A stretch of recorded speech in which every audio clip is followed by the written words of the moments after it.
and broke it all down. And then they send it somewhere like, you want chorizo, you want steaks, you want the backstrap, like let us know. And then he's like, for the bell, like you don't want it for your kids or something, it's your first one. Okay. That's really cool. And what that cost you, like $1,000? Yeah. And so and he's like, yeah, it's good meat. You're going to love the meat. Yeah, I've had it before. It's great. Yeah, it's great. We were out there forever. And then we went pig hunting, Jim. And so we were doing it at night. It was freezing out. We're doing it at night. And we have the night vision scopes that are so expensive. Yeah. We're in the blind for about 4 hours. Not one pig came through. Not one? And I was asking the ranch owner, I go, oh, you want us to kill the pigs because they destroy the property and all that, right? They're a nuisance. He goes, that's the narrative everyone keeps telling you. He goes, if you have a farm, it's a problem. He goes, but yeah, it's a big problem. He goes, if you have a farm, you have like crops and stuff, they're a problem. He goes, but most people don't. So on ranches and just open land, they're not really that big of a deal. He goes, people tell themselves that. He goes, and your friends tell you, oh, we do it since we had. He goes, now, for farms, he goes, our ranch, they just do their thing, man. He goes, people kill them, sure. It's good meat. He goes, all right. It's all right. Yeah, it's all right. You definitely want an access there. We didn't see shit. So you had this is high fence hunting, and you got access deer on there, and those things are amazing. So that's a 14,000. So you saw an access deer. Way bigger. It was huge. Damn, huge. So you're talking about a 300-pound animal. Oh yeah. And so that would be $14,000. So this ranch is. Did you kill it? It looked like you killed 400 acres. You killed a white-tailed deer. It doesn't. Not like that. You killed an access. Oh, okay. Yeah. Because the first deer I saw was white-tailed, and they go, you could do. Like you could, it's cheaper than the access. I don't know. I had no idea it gets down like that. 14 grand? I said, oh, so he walks that way. So he's walking around going, you broke bitches ain't gonna do shit. You broke bitches ain't broke shit. Go ahead, broke bitch. Go ahead. You ain't gonna do shit. Like that's what I said. Nobody's trying to pay that money. Damn. And then in between the access and deer hunting and the pig hunting, which we had to do at night with the night vision. Across from them is a Wagyu beef place, and there's like an open fire pit freezing, and he just put down like some fucking wire and then tossed these steaks he's been marinating, this Wagyu steak on there. The best meat that's right. And this was Wagyu beef though. It wasn't. Oh my man! See, I like a lean meat like that access thing on my mouth water. It was so nice to hear. Oh, it was so nice. Look at that. Damn. Medicine. It's a dark red. Yeah, they're shook to that. See how it looks like a fudge. It's dense. And that's what my boy Brandon in the Marine runs all the time. That's what he was telling me. Because they cut up the meat right before they ship it off to do the steaks and the chorizo. But the other guy shot a white-tailed deer, and I shot the access, and he showed me the different color of the meat. He's like, see how dark your meat is? See, that's what you want. Yeah. So that's good eating. Damn. And they were telling me when they press it down, he's like, yeah, be careful, because in their legs, they have a gland. He's like, so whenever whenever someone says it's really gamey, it means whoever, they don't know what they're doing, they really cut the legs, they hit that gland, and that's why it gets gamey. I've had that gland sucks. He's like, you'll know. Yeah. You smell it. I'll be telling him to go again, but my thing is, I want to hunt something that can hurt me. Like the deer, I'm not worried about. I only like big moves, like a bear. Yeah, the thing is, like I like the idea of hunting when I have that kind of meat, because I love that meat. Yeah. It's so good. I can't wait to get it. Yeah. They send to the butcher wherever the fuck it goes. They send it today. So I should have it back soon.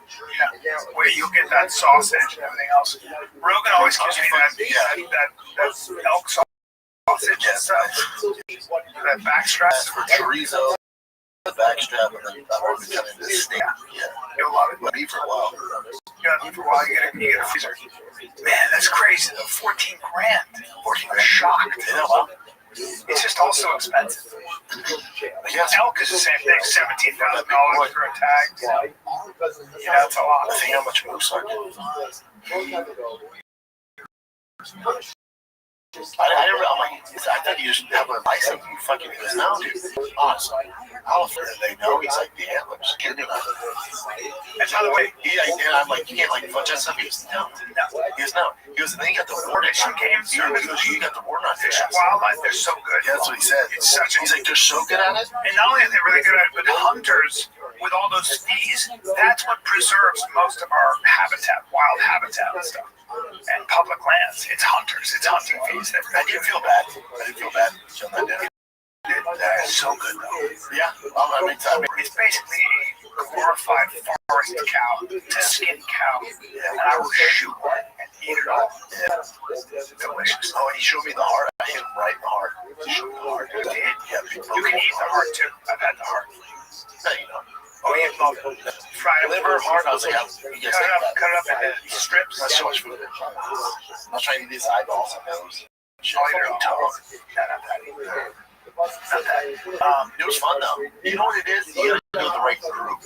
Like my boy Brent, it's awesome. So it's the hang, because you're literally just chilling. Well, so when you do it with Steve Ranella and you go in the middle of nowhere in the wild, and you're like in the Missouri Breaks in Montana, or you're somewhere where like there's nothing, and then you're walking and you're looking for the actual animal in the wild. It's such a rush when you see it, because you're like, oh yeah, you've earned it. I got buck fever. I saw this buck and I was shaking because I had killed a lot of deer at that point, and I was shaking. I couldn't get a beat on it. It was far away too, but I was like this because I wanted it so badly. I just couldn't. I couldn't focus my scope. It was just because I was so excited, and then I meditated on it, and the next day I shot the shit out of it. Finally seen it. Got it. Finally seen it. Now it never happens. Because there's some of those hunts that go, I don't find shit. No, we had that with my last hunt with them was in Alaska. We landed on a freaking glacial lake in a seaplane. Get off the thing, and we're in our tents, and we're in the middle of nowhere, dude. And even the deer were like, I'm out of here. We saw one bear with her cub, and she was staying up there to keep away from the male bears that went down because her cub would die. Yeah. The male bears will eat their own cubs. Yeah, dude, this place was only like an hour away. Not far. Really? Not for 400 acres. Not far. Yeah. There's a lot of high fence hunting. A lot of hunting. They do their shit. Man, I need to do that, though. I want to. They're telling me in January, February, there's some deer. There's different kind of deer. This guy was big. He's probably 6'4", 250, 260. And he showed me a picture of this deer. He goes, he said it's like 4 or 5 hours drive north or south from here. And he showed me a picture of the deer he got last year. He looked like a toddler next to this thing. He said, you have me for 2 years, brother. 2 years. He said, look how big this thing is. 2 years? 2 years, yeah. Wow. How much that cost? I don't know. That's probably, I don't know. In a way, it's worth it if you want the best meat in the world. You have to have a huge freezer, it's all that. Chin, type on what kind of deer in Texas, different deer. Once I see the name's a weird name. Because they were talking about, like, I can't pronounce that. It's not an axis deer, you're saying it's a... No, it's a special kind of deer. Keep going down. Fallow, Sika. It's a Sika. Look how big Sika is. Yeah, Sika, those are what we were looking for in Alaska. Sika deer. Yeah. Oh, shit, there was from East Asia? And it was a black deer. They're so big, dude. He showed me a picture. Again, Yo, SourceX, I answered you. He looked like a toddler at this thing. Better man. Hey, Jim. Hey, check your messages, SourceX.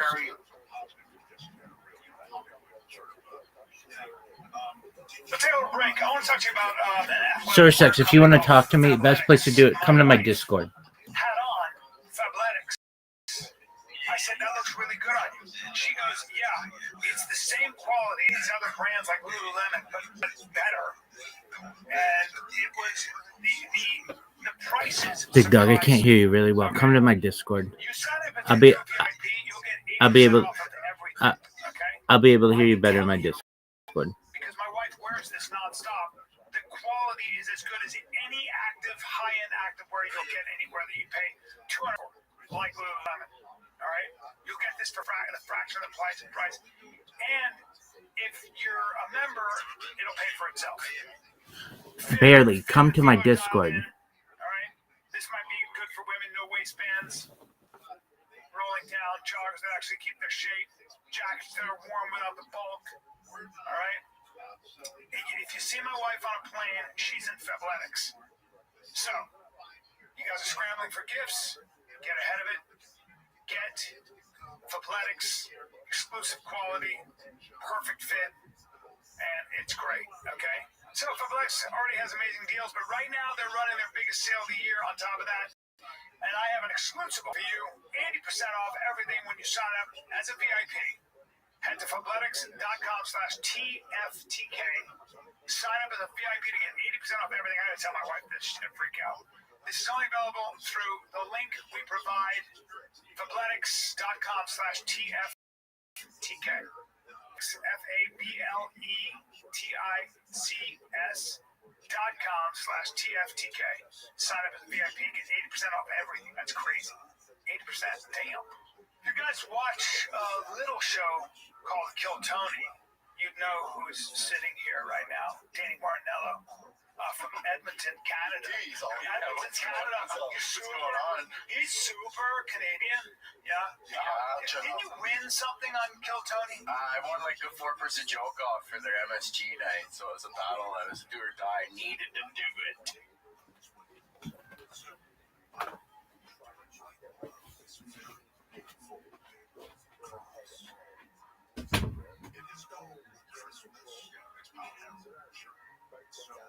The message comes from that perspective, and it's like nothing you've ever seen before. It's the acting is something that's not simple cats. It's amazingly good, and we tell the story that Dickens wanted us to tell. These are the lessons he wanted us to learn. That is what makes us special. You know, Mark, Broadway, I was in the original cast of Les Miserables. That's kind of stuff is, more satisfying. And this, well, it's not exactly. But this experience, and it's really wonderful to do. And I get the privilege that I get to direct my daughter. She's also a member of ChristmasCarolHollywood.com is where you get tickets. ChristmasCarolHollywood.com. The First Presbyterian Cathedral of Hollywood is the venue. When we come back, it starts tomorrow. Tim and Jesse and I will feed something to Jesse. To learn something about me and how our lives overlap. I haven't told this ahead of time deliberately. We have real overlap. It has to do with theater, sir. It has to do with theater. I myself, an aspiring young actor in high school with great praise from many around me, I had real potential, and you'll learn how you factor in with the Venn diagram of my life as it intersects Broadway. That's right, this is a Broadway story. I think you're going to be blown away, and maybe next year I will have a small part in A Christmas Carol. So just listen, A ChristmasCarolHollywood.com starts tomorrow, goes to the 20th. More with Tim Farmer. He is Scrooge. And Jason Cordy, he is the director of this wonderful show as we continue. Mark Thompson at KFI, AMC 40 will have it everywhere. They iHeartRadio have the KFI 24-hour newsroom. And Mark, the latest report on hate crimes in LA County shows the second highest number of hate crimes in 44 years. The report was found by the LA County Commission on Human Rights. There were 1,355 reported hate crimes in Los Angeles County in 2024. The report says 48% were committed by race, ethnicity, or national origin. African Americans were targeted at a higher rate, while crimes against Latinos actually fell by 4%. Religious crimes increased 13%. Gender-motivated crimes went up 24%. Two local beach cities have a holiday gift for drivers. Get free 2-hour parking at city meters and lots through December 25th. At Beach, free parking applies at city meters and parking lots, including the kiosks at Netlocks and Lot 3. It does not extend to LA County beach lots such as the State Pier or El Porto 26th Street. You also get free parking at back meters throughout most of the beach until Christmas. Congressman Darrell Basis says he's still running for Congress in California. Texas. Fox News says ISO on his current seat in San Diego County, even after the district was redrawn to favor Democrats. And earlier reports that online publication Rothschild said ISO was considering running for Congress in Dallas if the redistricting efforts survived court challenges in both states. An immigration crackdown on people from Somalia, second day in Minnesota. Trump says he doesn't want Somalis in the U.S. because they contribute nothing. Minneapolis Mayor Jacob Fry says there are people who committed fraud and they should be held accountable. Everyone's guilty by association. Here's the thing, they're not targeting the entire Somali community. These are American citizens. These are people who are here legally. They have contributed a great deal to our city. Crackdown also follows the New York Times report on fraud allegedly committed by 86 Somali immigrants in Minnesota's social services system. Southland Web Campaign was declared and cold tie of losing the mid-40s, 40 in the IE and AB. Highs around 70 in most places, mid-60s in the AB and the beaches. About the same on Saturday, warm up a couple degrees Sunday, then heat up next week. It's 59 in the Palm right now, 55 in Belinda, and we're headed to a crash on the 91 in Long Beach. Westbound, just before Cherry Avenue, you'll see it blocking the Cardinal and left lane that's causing it to try to get on the Paper Boulevard. They're on the 10th and Bridge, actually got these stalls stuck in the carpool lane after Alabama Street. Traffic is stacking up as you approach Europe. Eureka Street, Montana on the 210 eastbound. That's right at Beach Avenue. A crash there blocking the two left lanes, slowing it down from the 15. But Southern California's most accurate traffic reports. Deja Farina. Business owners, if you've heard about the big beautiful bill, you know it's packed with new compliance rules, getting payroll and pay like wage and hour rules, leave rules, and stuff details. Miss one, and you're staring at penalties. That's why I want you to hear from the team at Guardian Payroll. Thanks, John. I'm Taylor, CEO of Guardian Payroll. After years of working with California businesses, I've seen how payroll mistakes turn into lawsuits overnight. The BBB is raising the stakes. With Guardian Payroll, you get precise calculations, real-time compliance updates, and expert guidance, so you never have to worry about whether your paychecks meet the new standards. Let's be honest, running a business is hard enough. You shouldn't be up at night wondering if the payroll system is exposing you to lawsuits. Exactly. Guardian Payroll, you'll get payroll done right, all the time, every time. Backed by compliance expertise and personal service you won't find with the big box providers. Go to payroll4la.com today and schedule your demo. Don't let the big beautiful bill become a big lovely lawsuit. Is your financial advisor offering you up to 13% upfront bonus? Or are they promising you up to 10% growth per year, all for your retirement income? If not, then you need to come to Trajan Wealth. I'm Jeff Jr., founder of Trajan Wealth. If you have a plan to retire within the next 10 years, don't wait only to find out it's too late. Hardworking folks like you retire only all because their advisor too good to be true. They're not up to $30,000 upfront, up to $10,000 per year on $100,000, all guaranteed for retirement. Don't keep working when you're supposed to be retired, and don't let any financial advisor tell you it's too good to be true. Call Trajan today, 310-299-9960. That's 310-299-9960.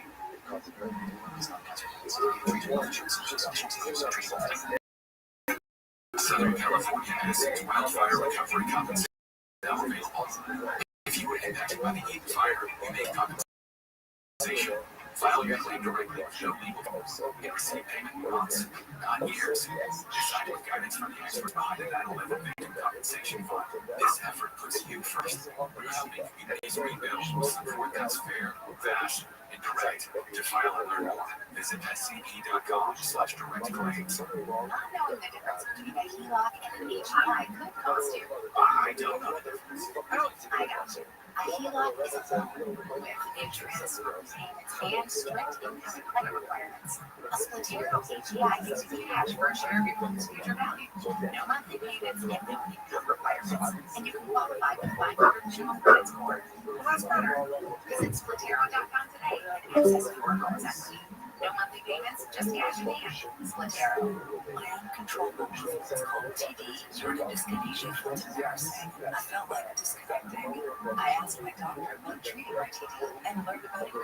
Felt better A prescription medicine clinically proven for reducing TB in adults. That's always one capsule, once daily, and number one prescribed. People take it over 7 months mental health plans. Present can cause depression, suicidal thoughts, or actions in patients with Huntington's disease. Call your doctor if you have depressive behavior, mood changes, or suicidal thoughts. Don't take it as an emergency. Serious side effects may have allergic reactions like sudden, potentially fatal swelling, hives, and sleepiness, the most common side effect, and heart problems.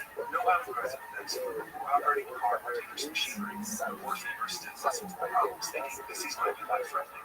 Shaking, stiffness, drooling, and trouble moving, balance, and occur. Take control by asking your doctor about Afrezza. Learn more at Afrezza.com. That's INGREZZA.com.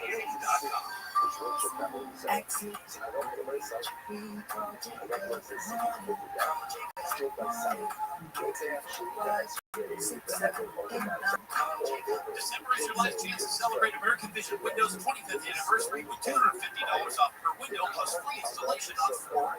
When something happens in the KFI studios, you check it out on our socials. And it's KFI before somebody makes a mistake.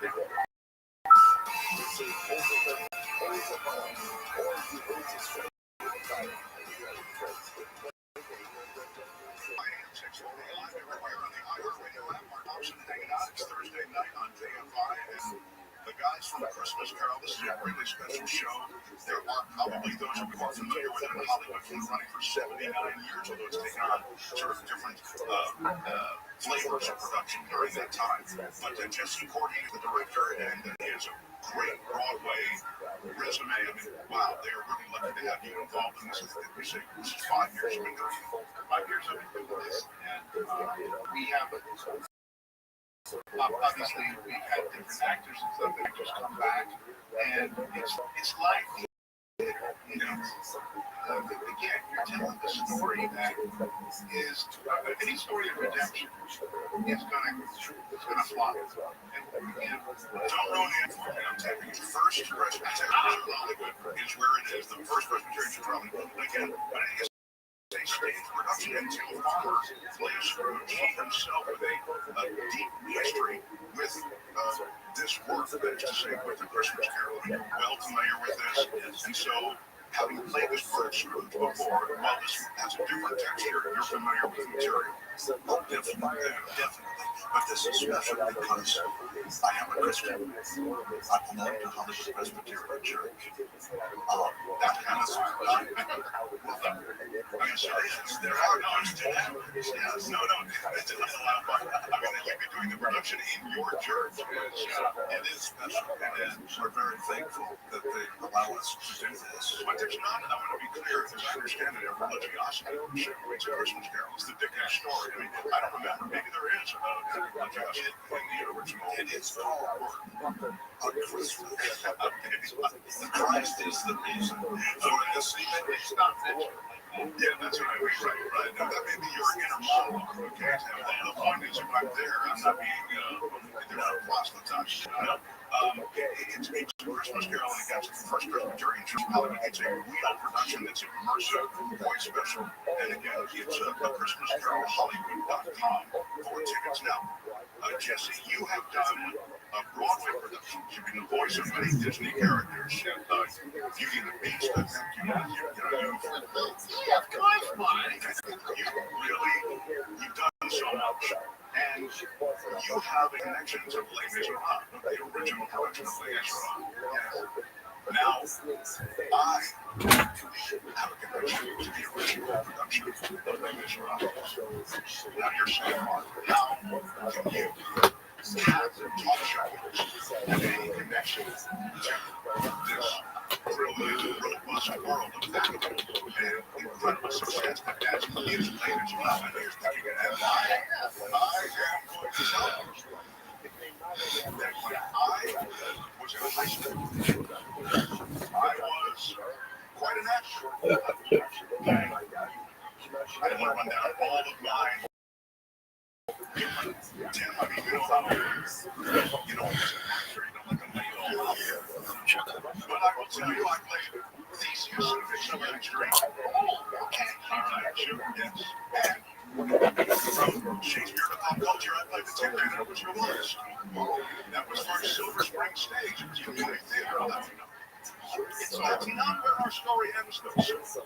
Because when I was in high school, I was the lead in the Fantastics, along with the running off-Broadway show. This is it. And it was the female lead. Dude, yeah, man, dude. Yeah, it was pretty cool. And that is how you and I have a connection. Yes. Oh my God. Yes. How about it? So I was Broadway adjacent, gentlemen. Broadway adjacent. I couldn't be right on the playbill with you. I hate that shit never show anybody.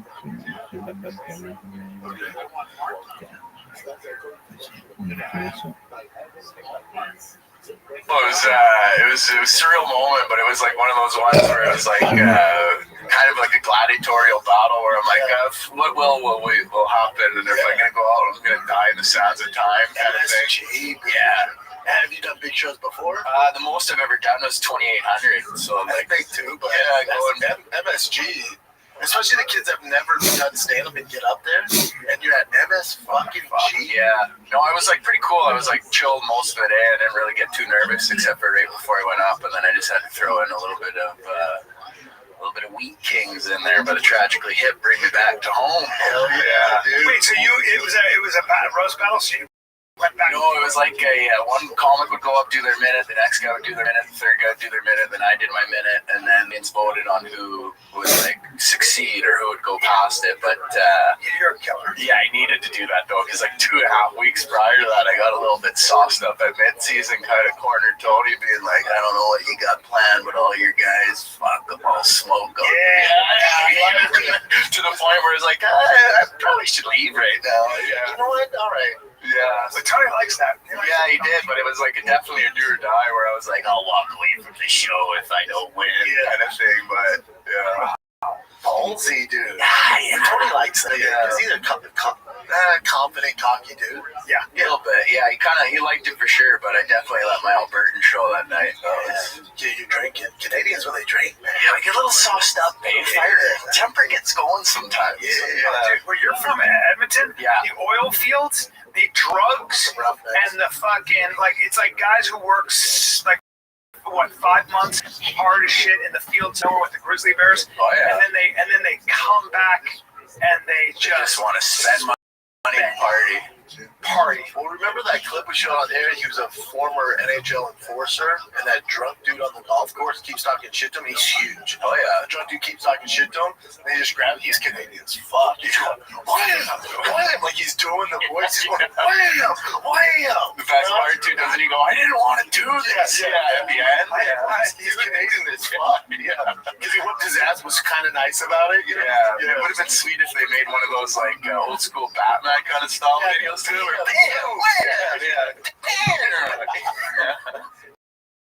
Yeah, levels. I got a lot of rough. I had some great times as a young man. Oh yeah, great times. Calgary.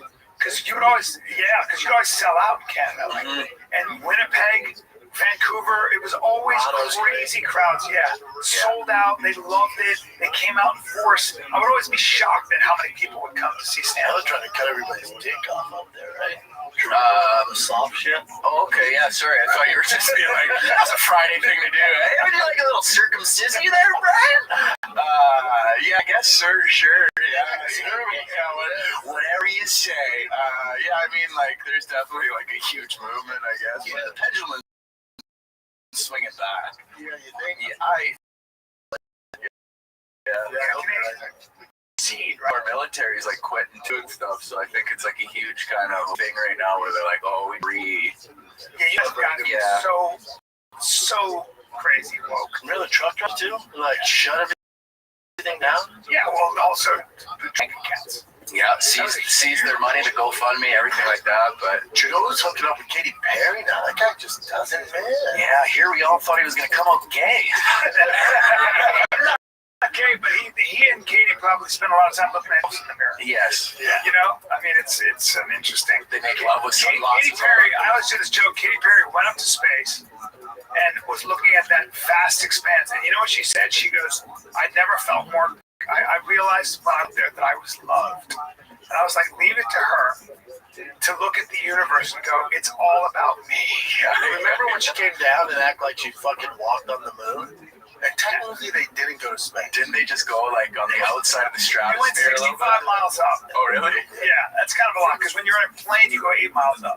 So they were 65 miles up. Oh, wow. Jen, see how far 65 miles up is? Yeah, but all those hoes That's on what that it looks like. all those hoes on that Jeff, they're acting like they fucking accomplished. Bitch, you didn't build a thing. No, my You joke, just jumped on. my joke is that I go, these women, these empowered women, no men were allowed on that spaceship. They're just these empowered women setting an example for these young female astronaut wannabes in the future. A man paid for everything, but still, They're spinning around, just being like, we're so empowered right now. I figured out all the science. Was it higher than the one guy that did the Red Bull jump? I think I thought it was the same kind of baseline there, right? Like they're not in space, they're like right before you get Let's see what it looked like up there. Oprah watching her best friend go to space. Oprah and Gail's a weird one. We've experienced 4 minutes of weightlessness. Katie held up a daisy for the camera. They are floating, they are weightless, they are experiencing zero G for the very first time in their lives. They were overwhelmed by what they saw. Then it was time to return to Earth. Amazon founder Jeff Bezos had a little oops moment, face planting while installing the capsule. That's awesome. His fiancée Lauren Sanchez was the first one out. She raised her hands to the heavens. She got on her hands and knees and kissed the earth. Katie raised her single daisy toward the sky. She took the flower to space to honor her 4-year-old daughter, Daisy, called out to her mom during the landing. The pop star also kissed the ground. This experience is second to In a press conference, Gail was asked about The that. best is like I love watching her videos when she's running in her concert. She runs total robotics. Oh, really? Oh, dude, it's the best when she just runs little circles on her stage. She's a strange bird. Yeah, good for Trudeau though for wheeling that. You know what I mean? What a bounce back from his wife. I know. Yeah. What happened? His wife divorced him? Yeah, his wife divorced him because the whole nation hated him. Yeah. He was really. He kind of retired early and gave it over to Carney, right? Yeah, he didn't retire as early as he should. Look at that. She's running like T1000. Wow, she can run though. Like T1000. She's got a hell of a body, by the way. I'm very impressed. Yeah. Like a robot with super Imagine that, just running after you just told her you're going out with the boys. She's coming. Watch. Just perfect technique. Just Your buddy's looking out the back like he's John Connor. Just feeling like, go. Not without me. Just running. You're like, holy shit. That's so true. Yeah. Like, to break up with her and she'd be like, you ever have those relationships where you break up and they just fucking, you're not fucking doing this, and you get these crazy fucking back and forths. Yeah, She'd not running like that. I've never had a girl chase a she was married for a couple minutes, right? Orlando Bloom. Right. Small guy. And then she did video. Yeah, he's small guy, man. That guy was Pirates of the Caribbean. You know what I'm saying? Yeah. Yeah, It's all he was Russell in, Brand. he was in, Pirates of the Caribbean, dude. was that what he was? Yeah, and he was Legolas. And he was also in The Hobbit, Lord of the Rings. Lord of the Rings. Orlando Bloom? Yeah. Yeah, he was Legolas. Yeah, he played the, That was his first big role, I think. engaged for 6 years. Oh, so they're Not never that small, actually. No, he's small. Did he? Yeah. I think a lot of people would be small compared to you. Look it up. Bring it up. Yeah. Me and Brian are little ones. He's right your guys' size. You're not small. What do you weigh, like 200 pounds? Well, like 206, yeah. Good pick. 5'11". That's on Google 5'11", so he's 5'9". Some doctors would tell you I'm 6 foot. Depends on what the scale says. I got my blood work actually done. And I think it's all good. I have almost 1,000 testosterone. That's great. Yeah. How old are you? 34, but then my biological age is 28. Damn. Interesting. Yeah. Wait, so your test is almost 1,000. Yeah, but then I have something where the free testosterone's a little bit questionable here, and then That doesn't mean you have to go on it yet. Don't. no, I'm not going to do it. I'm going to do it in my late 60s, like you. Yeah, you got it. I'm just kidding. I'm just joking. I know you're 45. Yeah. 45. Biologically, I'm 45. Yeah. That's what my blood work says. I'm biologically 45. I'm like, shut up.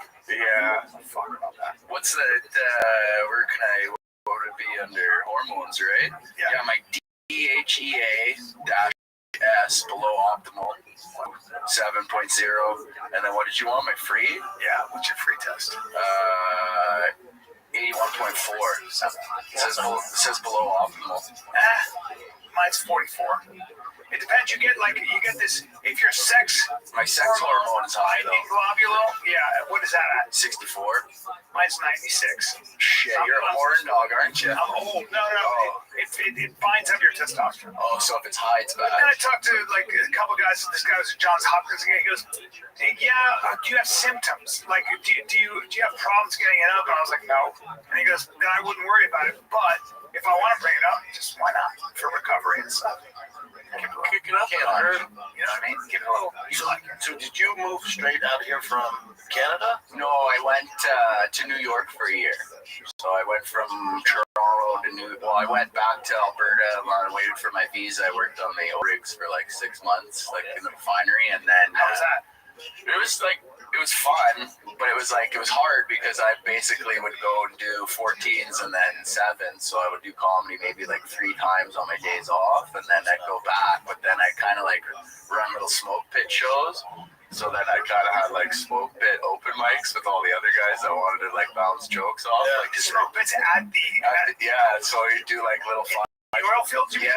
So it'd be like, you guys want to bounce some jokes and shit? We did the smoke pit, and then How many guys would triple up? like 6 or 7. No, I mean, how many people in the audience? Oh no, it was just like we were 6 or 7. Yeah, 6 or 7. Yeah, there'd be no audience members, they're all just workers, so they would just be shitting the shit, just like So fun. yeah. But all my buddies would be doing like JFL and stuff, and then I'm like 17 feet below the ground, just chipping like rock and shit. And I'm like, It's good money though, yeah? yeah, it was decent. It made me enough to like live and move to America for like so far 2 years. I still haven't really hit my Easter egg too much, or my like but Wait, you'd be down in fucking 17 feet under the ground. yeah, because we had to we were upgrading these cokers. So what it is when they extract the tar sands, it produces like this bitumen. I think that's what they're extracting, and then it goes like to this stuff called coke, which is basically like another type of coal, I believe. And then they ship it to China, but then they have like this massive silos that are kind of like almost like augers, and then they shed like the coke or whatever. Not a woman to be found with. Oh, there's a couple. Yeah. Oh yeah. Warlock. Oh yeah. Yeah. Broader shoulders than me. Necks like a yak. Yeah. Oh yeah. Strong ones, you know. Strong hands for delicate men. Is it physical? Is it physical? Like the work is really physical. Yeah, I was doing like laborist stuff, so I was like helping the masons basically repair like these. Cold? Does it get cold? Oh yeah, it was like pretty cold. Some days it was like Canada, right? Yeah, but it would be I don't know what it is Fahrenheit. Some days we were working in like minus 36, and then that's minus 36 below. That's 36 below zero. Yeah, That's retarded. yeah, and then but then there'd be times where it's like we'd have to take heat breaks, and then but all the steam you'd be walking through, you couldn't see anything. You'd have to have your hand out in front of you and stuff. Yeah. So it's pretty dangerous too. Oh yeah, we had like it was funny. We had a site-wide evac because like there's like a SO2 leak somewhere. So then, but I had to go to the washroom, and there was one sensor that was always going off because it was faulty. So they were like, "Oh, don't worry about it." I'm like, "Okay, I'm just gonna go to the washroom," and then I go to the washroom and taking a shit. And then when I come out of the washroom, just every site alarm is going off. People are got into evac zones and like it was pretty crazy. Everything could explode. You could have, yeah. People were like calling their wives and like their family and stuff. Some guys were going to like the explosion bunkers and shit. Wait, so is it because the SOV? No, SO2, so it's sulfur dioxide, so it's like that stuff. It's like the size of Super like, poisonous. yeah, like, yeah, we'd have like respirators and everything, but it would be like if you smell like a small little bit of like rotten egg, you're like, okay, get out of there. But it's like you could literally walk in and then just drop. So that's why the pay's so high, right? Oh yeah, Super dangerous. Because people drop and die. oh yeah. Like they like in our training, they're like, if you're walking with a person and your monitor goes off and he drops, they're like, don't even try to get him. It's Just funny get out. because and the last time in the episode was the exact same happened. You guys walking, they just drop. Yeah. It's that. But it's like be crazy, and then like there was a leak of like some kind of fluids, and it was splashing all of these guys, and then they were like they had to go take a shower, like Wait, so they drop because they die, or they just pass dead, out? yeah, like you're instantly kind of like die, yeah. Holy fuck. Oh yeah. So then you did that just to build up money to get to New York, and now you were in New York for a year? Yeah, I was in New York for a year. That was New York. I liked it, but then it looked at like where I had to go, the limited amount of resources I had, and then like kind of the clubs were then they're like, oh, we got a showcase, you know. And I was like, okay, well, when's the showcase? They're like, in a couple months, but you're actually on the second one, so it's gonna be like a couple months after that. And then I did a Kill Tony, and I was kept taking trips to Austin, and then they were like, just move here. And then I was like, all right, it's cheaper to live here. Yeah. The opportunity is pretty good, and I feel like something special is happening in Austin, where it's like New York will always be New York. But Yeah, not going. yeah, but something like if you're on the ground floor right now, something special is happening. Where I was just like, I got that in my like feelings, where I'm like, I have to be here. That's dope, man. Yeah. It's dope. It's working now. Yeah, and it reminds me a lot of like of Alberta. So it, like in some weird way, it kind of feels like home. That's the closest thing to like Canadian customs I felt. You mean Texas? Yes. Yeah. Yeah, where people are nice, they're polite, they're friendly. But then where I grew up is like a very conservative, like sea of blue. But then we're a dot of like orange, which would be our NDP. But it's like Edmonton kind of cares a lot about on arts and like social things and stuff. And I feel like Austin's kind of like that too as well. Yeah. But it's also you got like people who are like don't mess with us and we'll shoot you. Yeah. Like I feel like it's So when I was in Edmonton one time, I never forgot this. I get done with my show, and I was after the hangover, and these giant guys, tattoos with accents. Turns out they were Serbs, and they were bombarded with us. they were and stuff like that. And there's girls around them, and they're just these big dudes, and we're drinking. And I remember just like looking at one of the guys who had a neck like this with shark eyes. I'm like, and notice that they're all super fucking organized. Like the way they're ordering drinks, they're giving hand signals. They look military. So I was like, that's weird.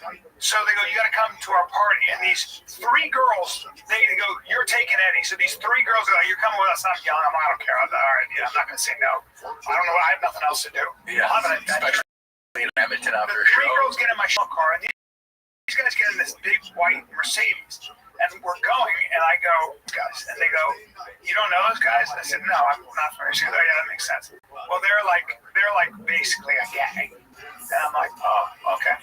But they're really nice. They're really cool. They're just, Technically a gang. Is a gang or not? dude, I get to that fucking party. They're waiting for Eddie to make a full group. I get to this house. They have to put this pit bull away that's trying to get at us through the fucking, it's a screen door that you can see through, like a metal. Yeah. They take this dog and put it in the back, and I'm like, oh, that's not good.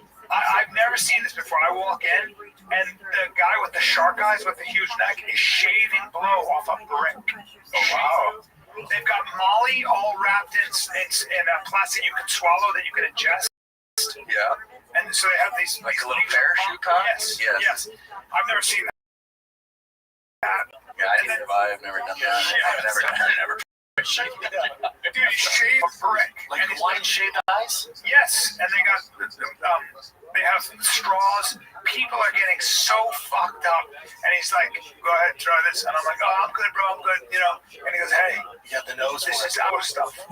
This is the best stuff." And I was like, I don't do blow. give it a shot. I'm here.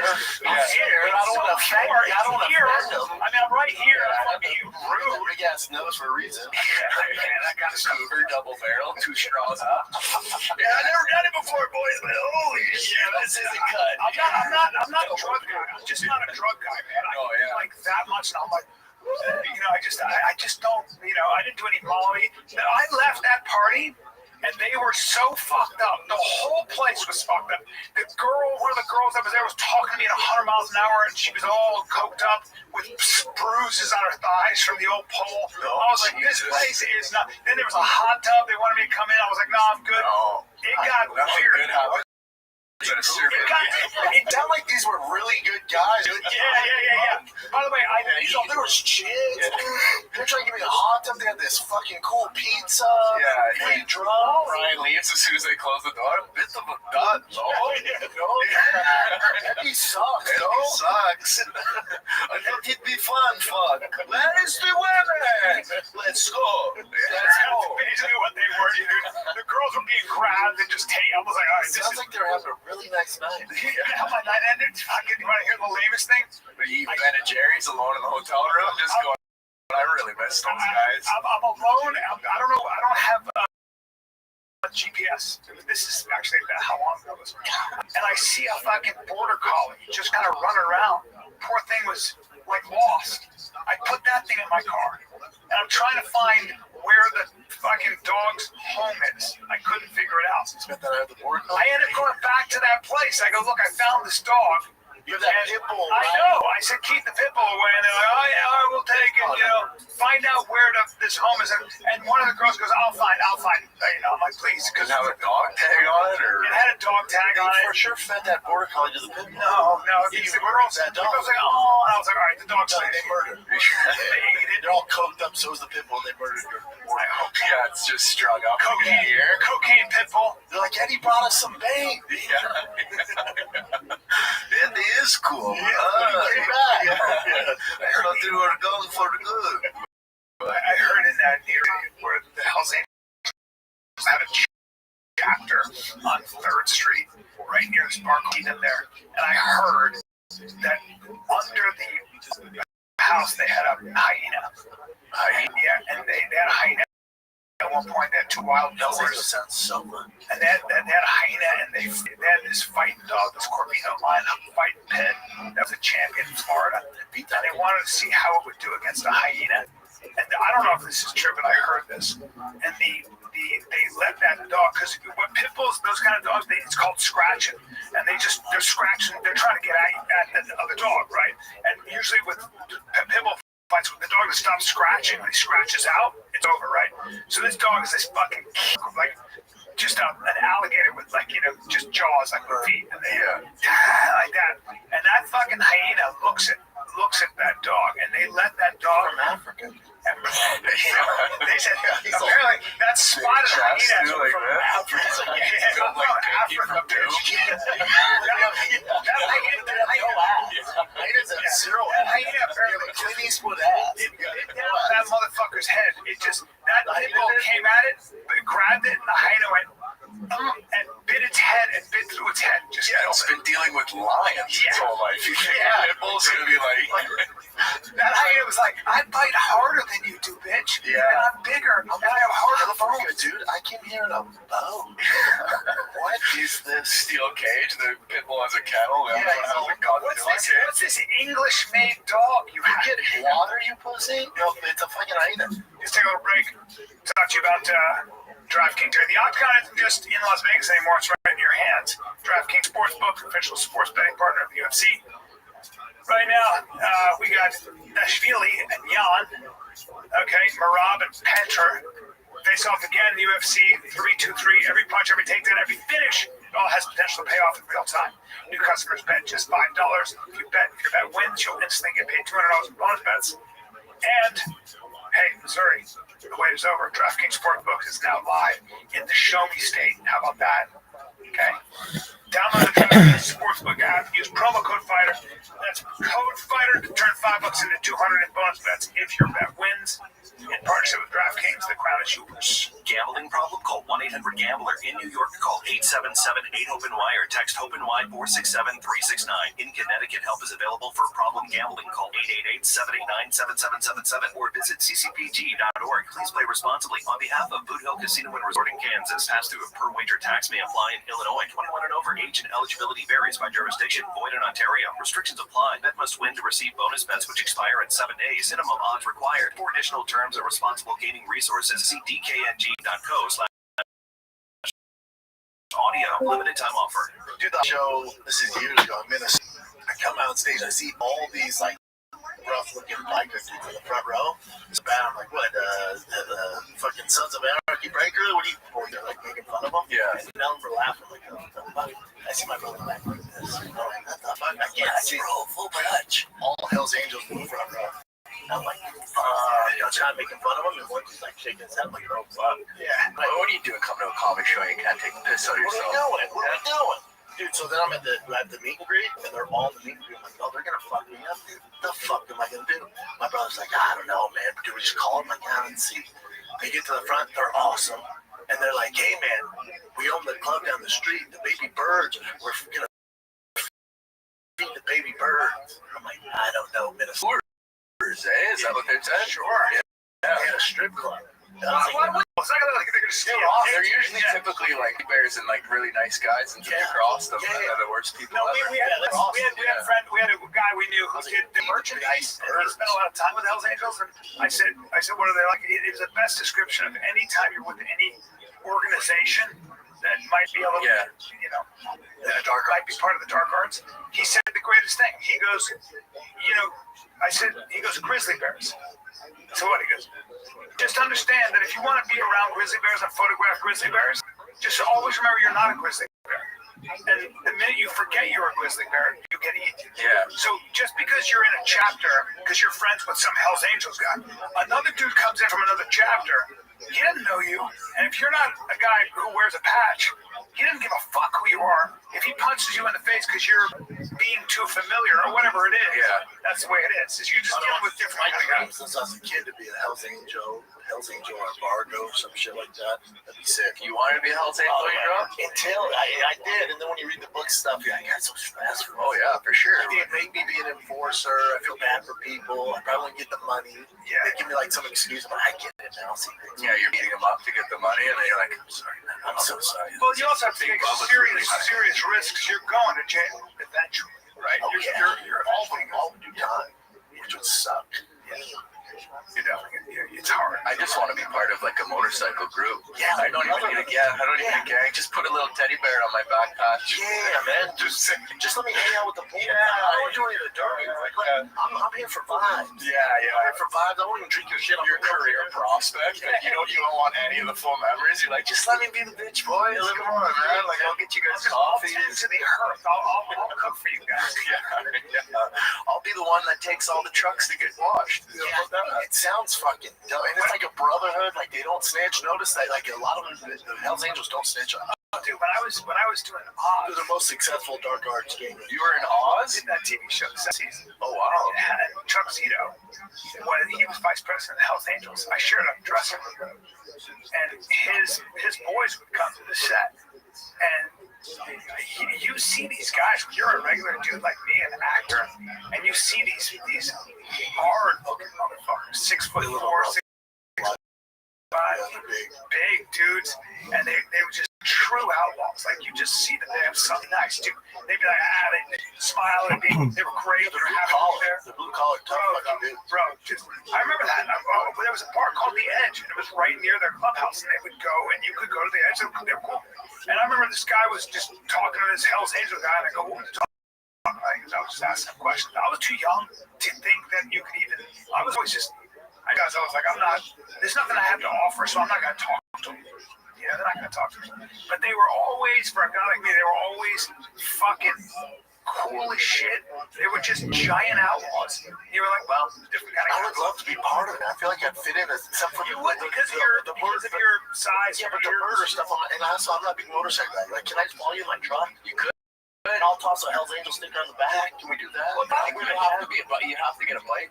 I know. But a lot of the guys looked like they were big like you. So what happens is, if you're a big dude and you're already an outlaw and you have the uniform, if you're wearing like a fucking vest, leather vest with Hell's Angels on it, you got long hair, fucking, you just look like a motherfucker. And girls like those dudes. Oh yeah, My girl, like a nice solid kind of mullet, clean shave. You'd be riding like this. Your beard though, man. My shit look a fucking ink red of. No, you can get just get a thick goatee. Yeah. my girlfriend had this blonde dude. Okay, I'll do it. Yeah, do it. Come on, you got the Humvee down there, and then enjoy. Yeah, you get the nice boot, and then you step down, and everybody looks with authority. It's just the thing of the anxiety at night, man. I mean, the other fucking gangs, you gotta be on there. You can't do shit. Yeah. Especially if you're one of those 1%. I'm in for the vibe. I never forgot, though, my girlfriend over there, and this guy, this fucking dude, this Hell's Angel, 6'4", and he was blonde. He had long hair with this shit going on, you know? He was such a good-looking dude, and my girlfriend even admitted he was just talking to her, like, and then she kind of like, I don't know, but he went off and did this thing, but they were on the street in front of the edge, you know? And I kind of, if you want your girl, you stay. bro, and I was over here, and I was like, you know, but it wasn't that it was that. It was more like, I get it because he's more attractive to me. He's more attractive than I am. There we go. It comes out, chick? Came out. Yeah, Freudian slip. He really I get it. I'm not kidding. I mean, Sweet, luscious handlebar mustaches, lips all puckered, ready for a kiss, eyes glistening like an emerald in the middle of the night. I get what's attracted to me. I mean, her. And not only did he captivate myself, I mean my girlfriend, but holy shit, was he a handsome fella. Lure of a bad man that's handsome. Chin, edit that out. Yeah, and you gotta think, just by the sheer awe. I don't know. For sure. Just all the years of Hell's Angels, there's one dude who's so in the closet. Maybe. You can either pay with cash or ass. But either way, something's coming. Cash or ass. Ass or ass. The rest of the guys like, man, my pockets are already full, so drop your drawers. This payment's about to be received. And the rest of my gang's like, what? No, you didn't. No, yeah. Did you hear that? There's no ask. Who was the guy that was that fucking, what was that documentary on the gangsters in England? And the guy goes, the guy brings a Polaroid camera, and this guy was. We were collecting money, and the dude I was with, who was this hardcore gangster, he goes, take this camera, and he bent the guy over and fucked him in the ass over his coffee table, and had the guy taking pictures. Yes, taking pictures. And he, before you go, you think. Yeah, actually, he like does like a POV underneath them. Okay. I just wanted you to take a picture. You got real artsy with it. He's like, well, fine. I mean, I'm doing it. Let's do it. Red angle. and also, he had the pictures. He's like, you do get the camera. I'm about to fuck this guy. You're humiliated. I'm like, yeah, no doubt. Hey, there's other ways to do it, right, gay boy? Like, there's literally a million other ways. That's literally, he just fucked him. Or we could just break his. Why don't you just punch him? He's like, I'm gonna punch his prostate with my dick. I'm gonna make this guy pay. I'm gonna suck him off. That'll show him. Yeah. You got 2 more weeks, or else I'm coming to suck you off again. You have 2 more weeks, and then I'm crazy. Next time it won't be so gentle. I'm gonna Next time I'll put my finger in your ass. Yeah, the guy's like, oh, you got your wisdom teeth removed? Yeah, how can you tell? It's really, there's space behind those molars, buddy? Super gay. I'll say, get the money now. Just never collect. Yeah, like, oh, sorry, man. I'll have that payment next week. I swear to God. Oh. They're like, man, Jerry's fucked like 19 dudes this month, man. That guy's clearly gay. Shit, he's collecting pretty good. In fact, I would argue he maybe collects. He's in that business so he can bang guys. Yeah. There's other ways to do it. Yeah. No, I'm gonna teach him a lesson. he's always getting caught and go to prison. He's like, law's always on me, boys. This guy's taking pictures. He's like, don't get my face in it. He's like, all right. And then he punctures the Polaroids and wires around a necklace like a bunch of ears. Like a serial killer. These are all the Hymens I've taken.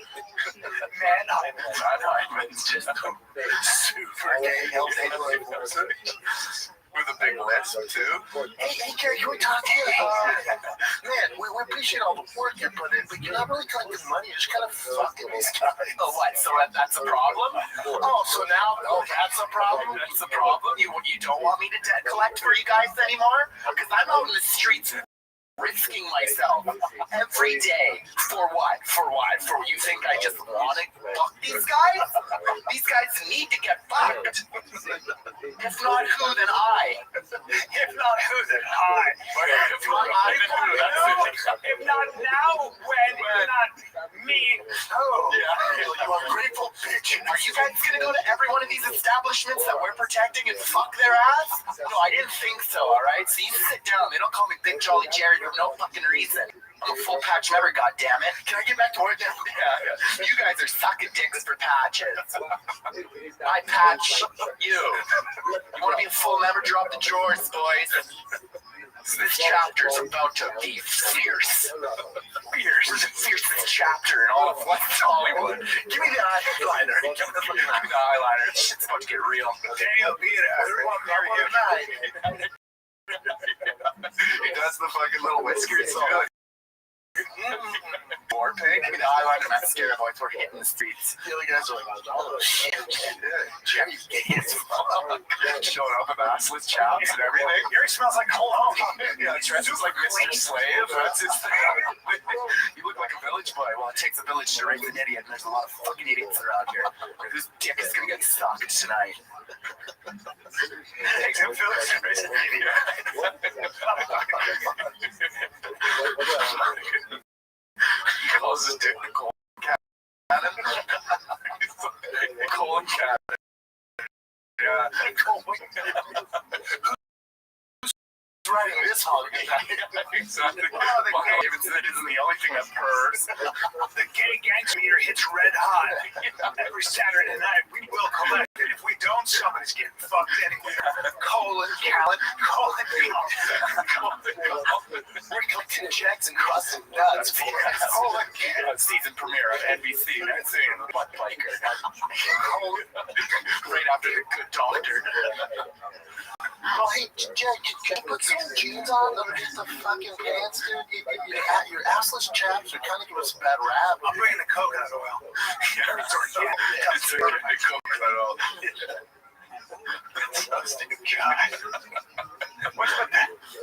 What's with the coconut? The Hells Angels are going to listen to this, my God, that was funny. I'm like, Hey, we were not talking about the Hells Angels. No, we were talking about a British gangster. It wasn't the Hells Angels. We're talking about the Sons of Anarchy. It was not. No, that was not a biker story. That was about a gangster, a mafia, an English mafia guy. All discussions and opinions don't represent anything of the fire of the kid. Yeah. That's fun, man. Like, that was funny. Fuck, yeah. Well, what can you do? So what's next, brother? Just keep crushing on. Yeah, just grinding here, working You're regular at the mothership? Yeah, paid regular at the mothership. Passed by Adam? Yeah, got passed by Adam, did a couple fat boys. Because acting off. We got one today. Nice. Every second Wednesday. Every second Wednesday, we basically, comedians get acting prompts. We got a good show tonight. Yeah. It's going to be good. I'm looking forward to it. At Sunset Strip, which is right around 7 o'clock every other Wednesday. Yeah. It's fun. I thank you so much for involving me with that show. It's one of the funner ones here now. Great. You, Timmy No Breaks, we got some great people. Yeah. So then, are you on the road right now, too? No, I just wanted to solidify myself in Austin, and then I did a couple auxiliary things with the Hyenas Club, and then, just going to finish this year strong, and then see what we're doing next year. I got to film a TV show up in Canada, so I got to go there for a couple months. Oh, that's cool. Yeah, The Office Movers, check it out on Crave, Canadian television. And we have a battery. Girlfriend? No, I don't have a girlfriend. I have get married to the game. I was seeing a lady here. Oh, nice. Yeah, met her in Austin. Yeah, you're a looker, man. I don't mean to be like gay Hells Angel. You're a looker, right? Yeah, well, I try. I'll think like comedy's over. What'd you say? Ugly Boys comedy's over. Yeah. Schlebs and everybody self-deprecating fat. It's time the handsome guys get in there. Yeah, right, bro. Show them. Little athletic. You do a little jiu-jitsu, don't you? Yeah, but the Boys of 10th Planet are really upset with me right now because I haven't gone in 2 months. Yeah. Yeah, they don't like that. No, so I'll do that.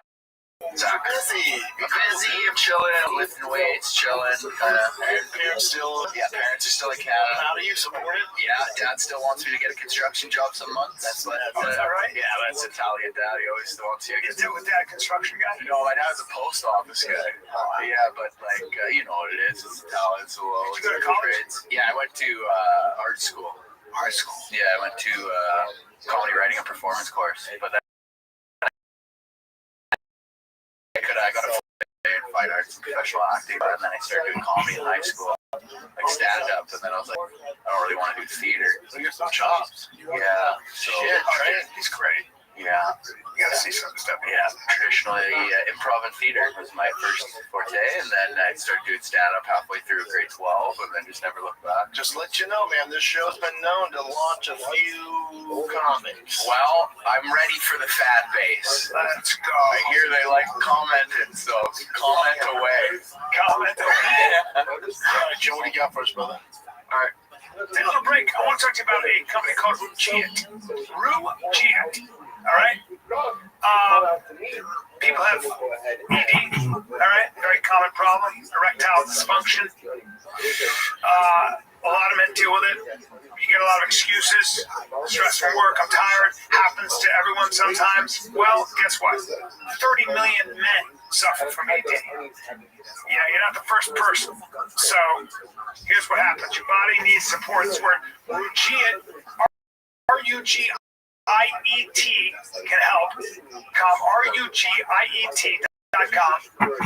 You can find fast-acting treatments prescribed by real doctors. So we're talking about science here. Prescribed by real doctors. Excuses, start making moves. Visit RUGIET.com/fighter. 15% off your first order. That's Rugiet.com/fighter. Use code fighter to support the show. And there you have it. I want to talk to you guys about Signos. All right? Signos is basically a company that tracks your glucose. So when you eat food, you have no idea what it does to your blood sugar. And people will tell you, well, this doesn't spike your blood sugar, this does. What it really comes down to, especially how you eat, we're always talking about toxins in our food. We're always talking about this, that, and the other thing that can kill you. You know what's going to get you? Probably diabetes or high blood sugar. That leads to a host of other health problems. Well, Signos actually takes all this work out of, you can be an intuitive eater and you can listen to your body, but if you really want to understand your body's reaction to food, stress, sleep, and movement, this is a monitor, all right? It's a monitor that basically tells you exactly what your blood sugar is after you eat, an hour after you eat, whenever. And it allows you to really help with blood sugar spikes, okay? When you eat the wrong carbs for your body, whatever it might be. It's all about, okay? And without going into all the details, when you have something that can help you, let me give you a couple of stats. 73.6% of U.S. adults are classified as overweight or obese. 88% of Americans are classified as metabolically unhealthy. 88%. And global diabetes diagnoses are projected to reach $1.3 billion by billion people by 2050. You see that everybody eats too much. The real enemy is diabetes. So Signos pairs a glucose monitor with AI. Okay, so you're using AI to reveal your unique body response, how your body responds uniquely to food, so you can build better eating habits, help you lose weight, keep it off, all right? So, Signos took the guesswork out of managing weight. They'll give you personalized insights into how your body works with an AI-powered app and biosensor. Signos helps build healthier habits and helps you stick with them because you can see it, okay? So right now they got an exclusive offer. Go to Signos, SIGNOS.com and get 25% off select plans with code FIGHTER. That's Signos.com, code FIGHTER for 25% off select plans today. I probably got like 10 more minutes. So just a couple then, yeah? Oh, you gotta get on a private plane. You gonna go on a PJ, going somewhere special? Yeah, I guess, man. A little bit just happened like right now. Oh, wow, the story. Good story. I can't tell on here. I won't tell on here. Oh, off the record. Oh, so this was about Kash Patel, the FBI director. There's a story going around that he wouldn't leave the jet until they found him a specific FBI jacket to wear. This is after Charlie Kirk was murdered. So they had to look around, scrounge around, and they finally found a woman's jacket. He had to wear the woman's jacket, but he wasn't happy about that, and just people are making fun of him for wanting to wear this FBI jacket as he leaves the jet. They're coming for Cash and Pete Hicks. There's a lot of pressure on both of them. This guy's like a bit of a blunder, though, right? Like he's kind of a stunned character. Yeah, I don't know. I don't know enough about. I know he has crazy eyes. You ever seen his eyes? I know. His eyes are wonky, man. That's what I usually don't trust him with eyes like that. Yeah, there's a lot of thoughts behind those eyes. Yeah, I don't know much about him. I just know that there's talk Some of. people are going after everything. Well, there's talk of him and Hicks. They're coming under pressure where it's possible they may not have a job next year. This whole. You hear about this Venezuela, the boat thing? So Yeah. they shot the boat. There were survivors in the water, and then how somebody said kill them all, and that's a war crime. You can't do that. But we're killed in the water, so there's an investigation. Oh, wow. It's not a good look. Were they like drug runners? Yeah, They say. yeah, but you're not allowed to kill. If you shoot a boat and you have survivors, you can't just kill them. You're not allowed to. You You can only kill them if they're on the boat at the time. If they fall off in the water, that's nobody's talking about. Oh, so then they could just jump out and be like, can't catch it, let's catch it. It's also really weird. Nobody knows why. Even journalists don't know why they're shooting these boats. Like we don't know that they're drunk.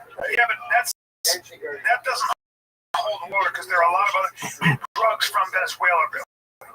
And there's no fentanyl. We don't have really. Those drugs go somewhere else. There's a lot of regime change. They want Maduro out of there, but they don't know. Nobody's really talking about why they're hitting these boats. It doesn't make a lot of sense. Who was the FBI director before him? It took some time, right? So I needed a joint team. I think part of the problem is he kind of wants to be famous, goes on Rogan, has a book coming out. That's when people go, what the fuck, dude? So his issue is he wants to be this kind of famous FBI director. Like, that ain't the game. Brian Driscoll. No one knew who the fuck that was. No, We don't know any of those guys. those guys are very close to the best. That's what you're supposed to do. The FBI Kash Patel comes on Rogan, he's like, there's no Epstein files. If there were, I'd let you know. It's like, okay, dude. Like, why are you going on Rogan? What do you mean, world knows their files? Yeah, we all know. Yeah. Also, why you on Rogan? Get to work, dude. Yeah. Why are you releasing a book? Get your eyes fixed. What are we doing? Get your eyes fixed. Yeah, I don't know. This guy kind of seems like he's a little bit stunned, to be honest. Like he's always kind of reaching for things, no? Well, I think he was a true Trump loyalist, and Trump tends to reward that. But I don't know. His job before this was in law enforcement, right? So He also might be awesome, and the whole left and all the media is turning on him because he's out and about. He's very outspoken. So, a lot of the right has been a little bit critical too. I don't know enough, man. I really don't. Or he's a public defender.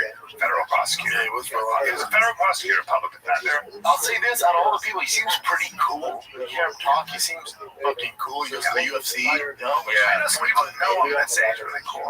He seems awesome. My thing is, you don't want to be famous. Just be the guy that does the work and stays low profile. You don't need to go on Rogan. You don't need to write a fucking book. If you're head of the FBI, Just lay low. but yeah, The CIA is the one that's the real quiet ones, though, right? Yeah.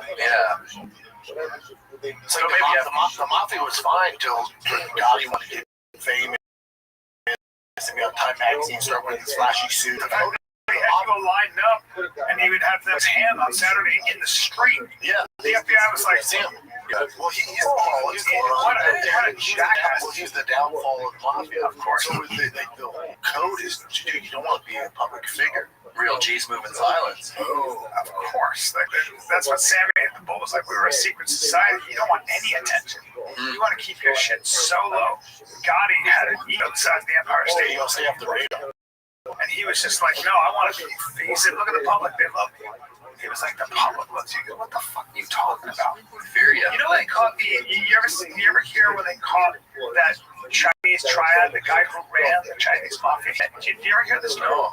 You know what he was doing forever? Moving fish, probably. He worked in fucking They did a GTA, right? They all worked in New fish. York City, and he had a hot dog, a walk stand. Like he was doing like Undercover. he was making food. That's like John Wick style, where they're all like in public, but they're not. Yeah. What's that? What's his name? Frank? What's his name? The gangster in came out of Georgia. Frank Lucas. Frank Lucas. He got caught up. Got on the FBI's radar.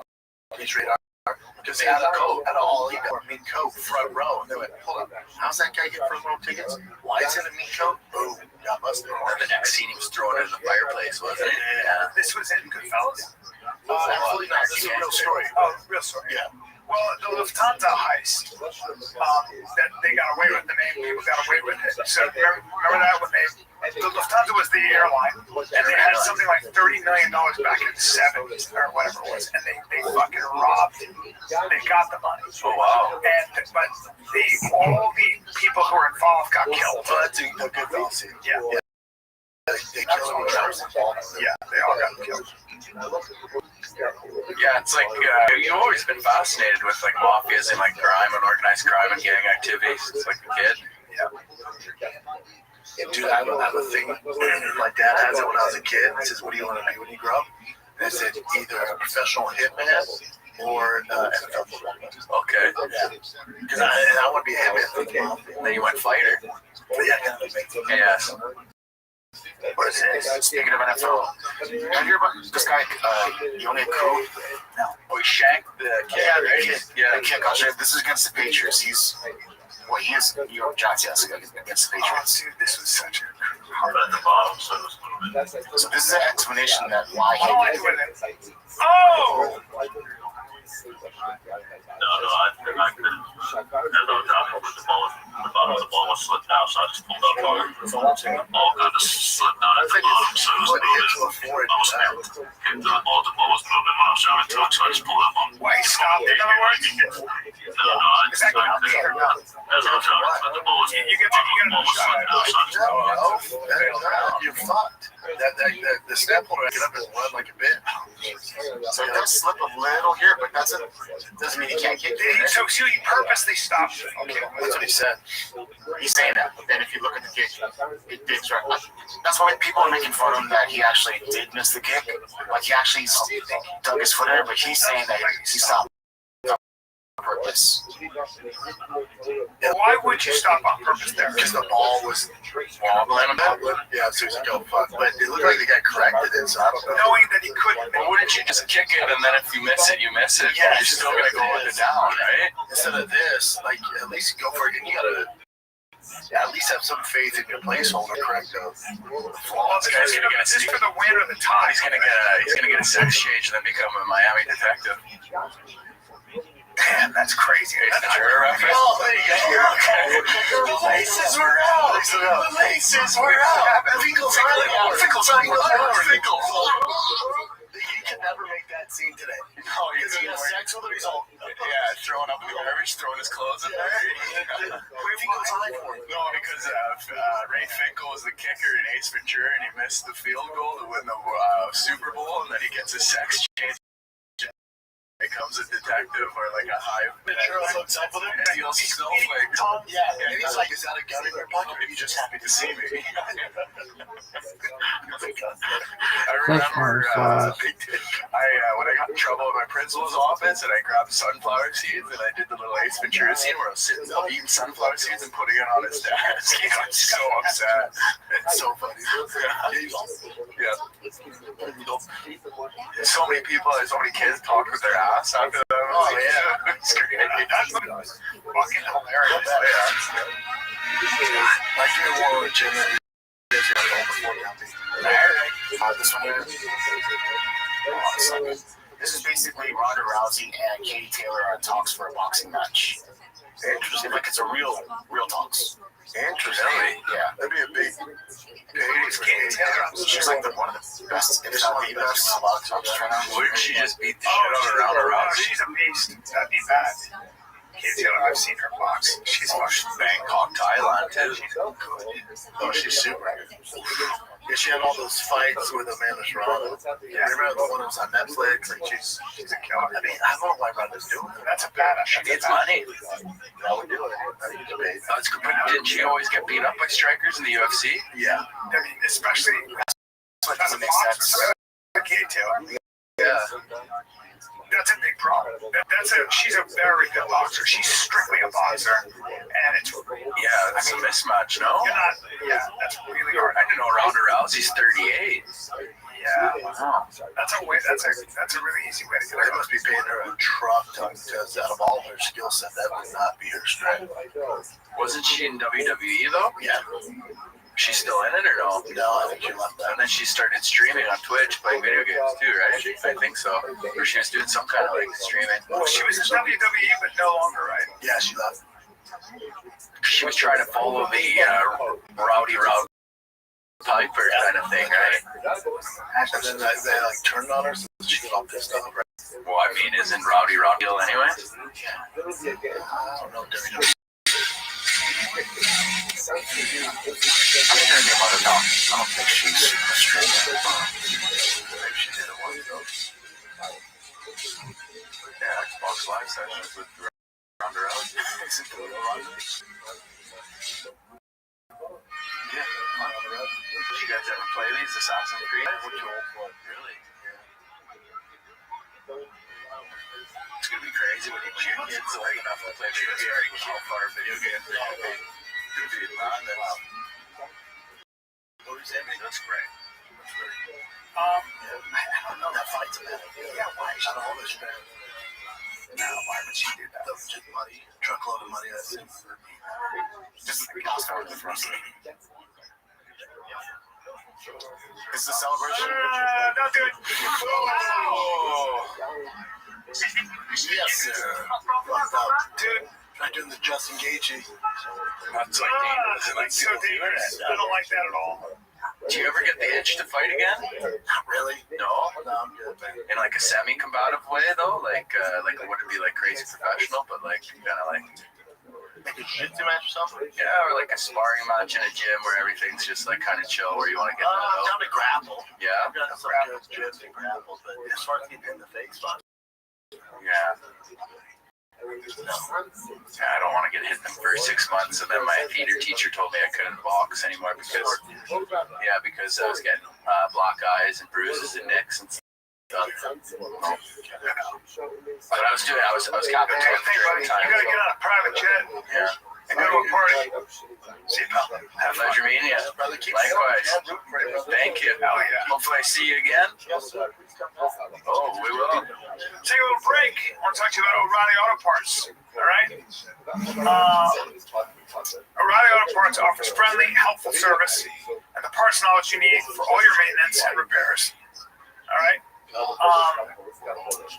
This is basically, they've got thousands of parts and accessories in stock either in store or online, so you never have to worry about it if you're in a jam. Team at O'Reilly is helpful, professional. They know every extra battery for free in or out of your car. If you need replacement, they'll do that too. If you need new windshield wipers replaced, brake light fixed, a quick service, they got you, okay? Whether you're a car aficionado or a novice like me or you don't care, the employees are experts and they can help you. They're professional parts people at O'Reilly.com. O'Reilly Auto Parts are your one-stop shop for everything auto do-it-yourself. Why we need in-store online. Stop by O'Reilly Auto Parts today. .com/fighter. That's O'ReillyAuto.com/fighter.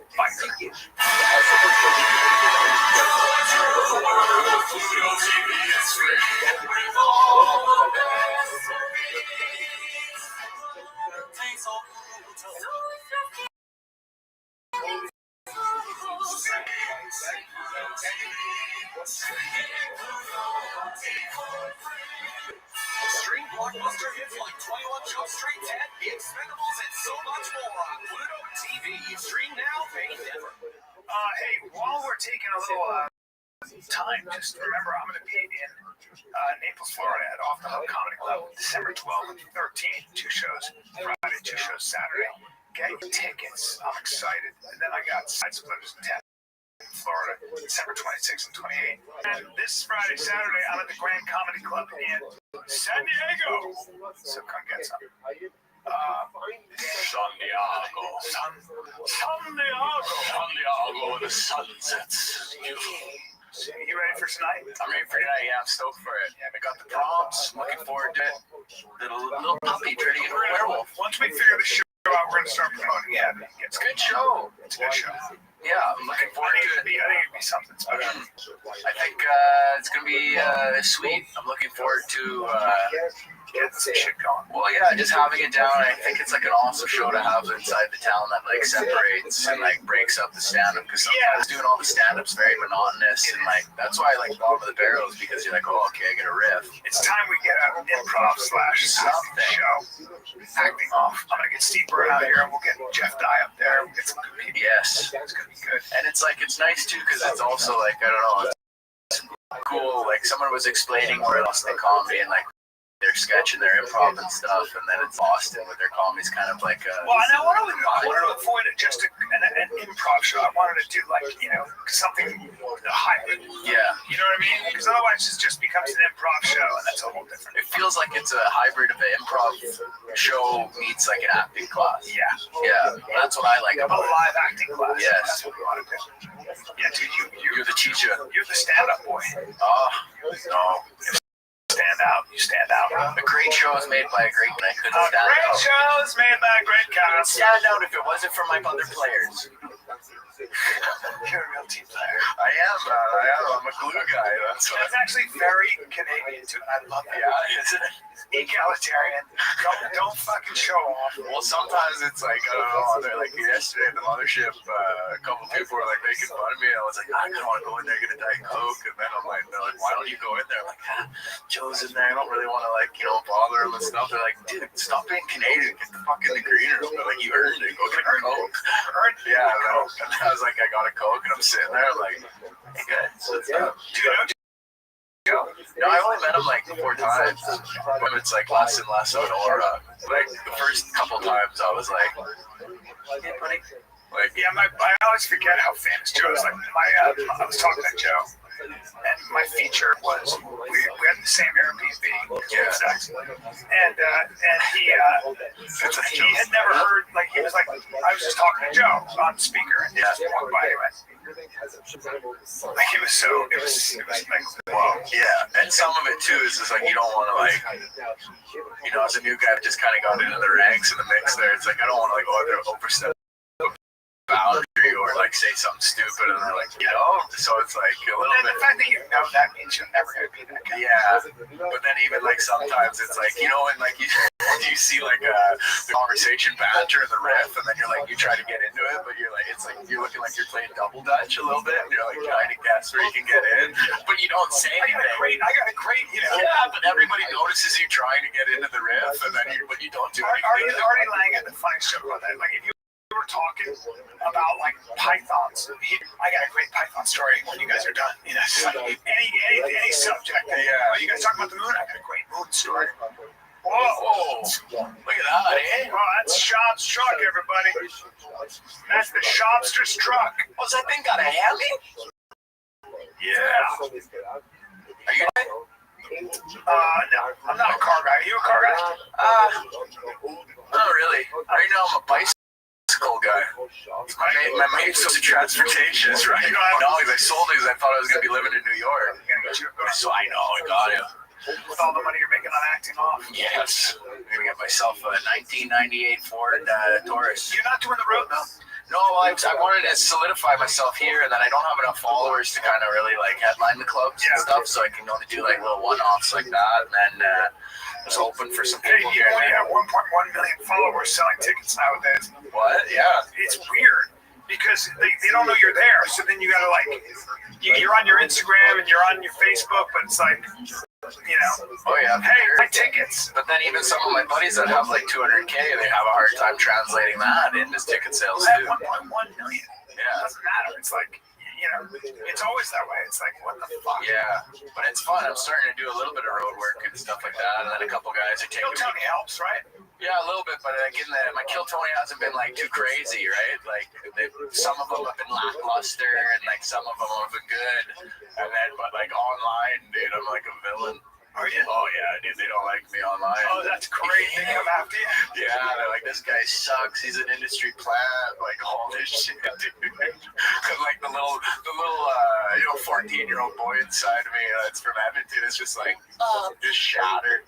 But then also at the same time, I'm like, whatever. I've had it my whole life. You know what I mean? And the internet's the internet. The internet. Yeah. The better you're doing, the more shit you get. Yeah, but Tony's giving me like opportunities and stuff, and like so this one that comes out next week will be. I'm happy and proud of it. So that was a good one. Good. And he's center on New Year's, and like he's got his plan for me, right? So Tony's so helpful. Yeah, he's been a really good guy. Like just coming to Austin, I've really wanted to solidify myself here, not really like go on the road until I'm like, can leave where people are like, oh, where you been? Not like, oh, hey, who are you again? Kind of thing. So now I feel like I'm there. I got the Christmas party invite, so I think like I'm good. But you got the Christmas party. The Christmas party invite. What is that? Is that the? You mean at the mothership? Mothership Christmas party invite. There you go. I made them all butter tarts too for Canadian things. Yeah. Have you ever had a butter tart? Oh, I'll have to make you one. How do you make butter tarts? It's like a pie crust almost, and then the inside filling is like maple syrup, brown sugar, salt, apple cider, vanilla. It's like basically pecan pie. Oh, it's the best. It's the best Canadian delicacy. God damn it! Yeah. That's a cinnamon sugar pop tart. What the fuck it is? Well, it's pretty. Do you eat a certain way, or you specifically your diet? No, like I'll get a little stoned and I'll eat as much as I can. I went through probably 2 blocks of cheese and 8 packs of crackers in the last 4 days. There you go. Yeah, but what was your sport in high school? Soccer and football. Yeah, but then I was doing like theater sports. I was pretty like heavy in theater, so I'd be doing like improv battles against other schools, doing citywide tournaments, that kind of stuff. Doing like what a business. It's weird for you guys because it's like you kind of came into this whole social media, like, I don't know, it's like if you know how to manipulate it, get a huge following, you have all the power. I came into this business when it was all industry. Like when I was your age, it was all, there was a pipeline and gatekeepers and a tradition of how it was done. Yeah. So you never had to worry about self-promotion because that was what a publicist was for, what your manager and agent were for. That was, but then you had radio. Like I would go into any town when I started doing stand-up, and you'd have 5 radio spots. Yeah. So by the time you were done, if you were funny on the radio, you were selling out. Yeah. No, it's definitely like there's none of that shit. Yeah, it's I like it in a sense where it's like you have more power kind of things now, but also it's like you're wearing like 6 to 7 different hats. You're an editor, you're a promoter, you're everything. So it's kind of like Facebook ads that don't do shit. Yeah. This weekend, I'm at the Grand Comedy Club in Encinitas, right outside of San Diego, basically. Come get some Grand Comedy Club, December 5 and 6, and then some gallon in your December 12, 13, Naples. Hey, you know what I always say? Like, I'll make you laugh hard for an hour. Yes. And I've been doing that for 30 years. You go to a Brian Callen show, you leave. I'm gonna make you laugh hard. Yes. With my features. Yes. You're gonna laugh for 90 fucking minutes. It's gonna be a good show all around. And you're gonna laugh hard for 90 minutes, right, Jen? Yep. Hard. You're gonna get. Jen, how come I can't sell tickets? I don't know how the business works. Honestly, I don't know. I mean, I'm selling tickets, but not like I don't know. But I've been to your comedy shows. They're amazing. I told you this in person many times. So. Yes. Yeah.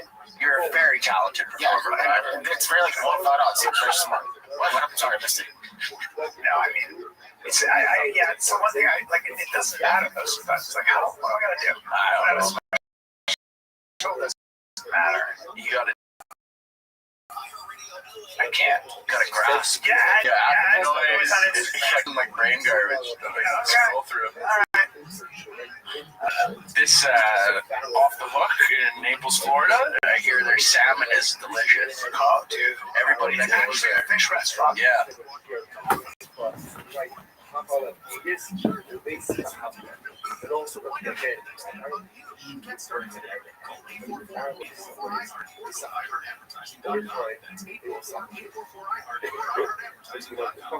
You're checking out your holiday list. Don't forget about you. If you need to lose 50, 75, even 100 pounds, Western certified surgeons offer minimally invasive procedures to deliver lasting results, covered by most PPO insurance plans, and verified insurance. Pre-consultation.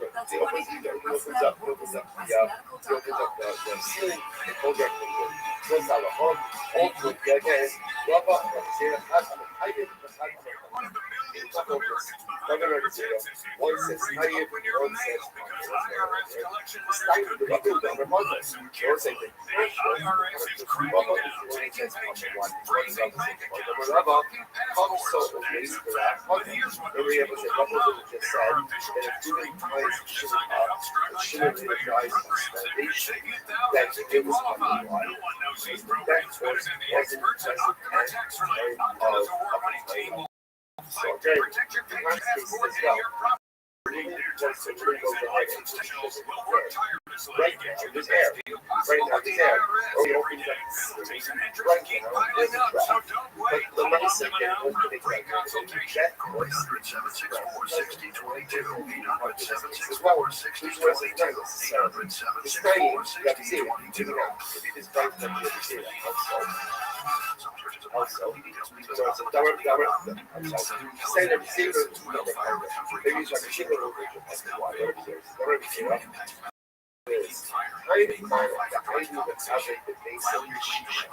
'If someone takes his friend, right, who takes his friend to our house, here a small one, let's say that you get have a very large basic stuff.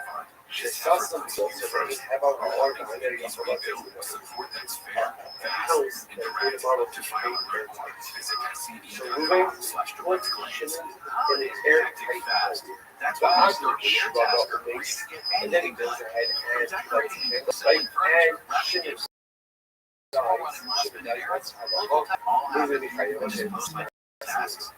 why is that? Why? What is it doing? Stripping up all the oxygen. Without the stress, the air tasker app or go to air tasker app. Air tasker. Get anything done.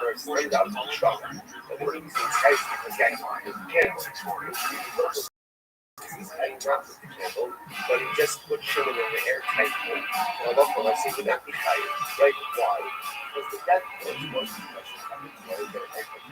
finding which says, over the opposite shrug up. These are the heads of the candle. How the opposite shrug up low? You gotta put the candle. You would not be higher. So the barrel of our blood sugar is 0, which the gas is not necessarily hungry. Awesome. Sorry. Go on. Because it's not as like I'll tell you why. Hustle. It keeps open again. Easily here. Low struggle amongst the easily airtight. There were none. It should be able to say the kindling of the candle goes ahead and somehow also there's nothing here. The whole thing is this is the active way of handling the candle. Had you not the candle, shimmer would have been just fine. Some people would have been fine. The master of the shaker and the things in here, the barrel, I'm sorry, the guy is low sugar master of the shaker. Goes and change. The cases are not being compatible. Also, the low sugar master of the shaker.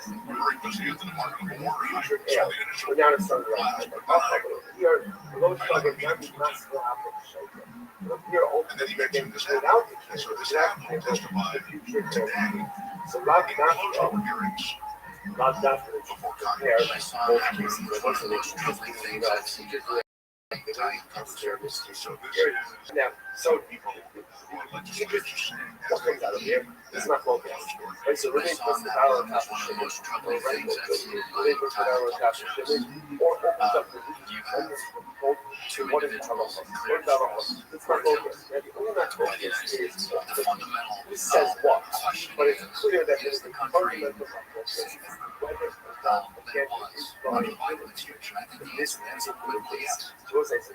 President Trump stood by and said the pressure is mounting as questions grow about the legality under international law of targeting survivors. Congress is demanding the intel behind this. A new Pentagon says Secretary accept the risk by sharing sensitive military plans. This is the one right now. So we'll see this case where it's questionable. You can give like land where on one hand the death force is present, but the death force is present. So again, hold on to this case. We'll get back. We're there for some. Together in a beautiful.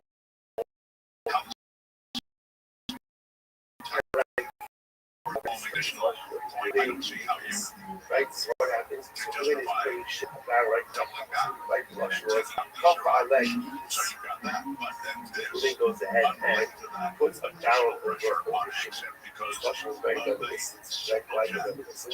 A new Pentagon report says Secretary accepts that U.S. troops at risk by sharing sensitive military plans on his personal phone using the unapproved signal app.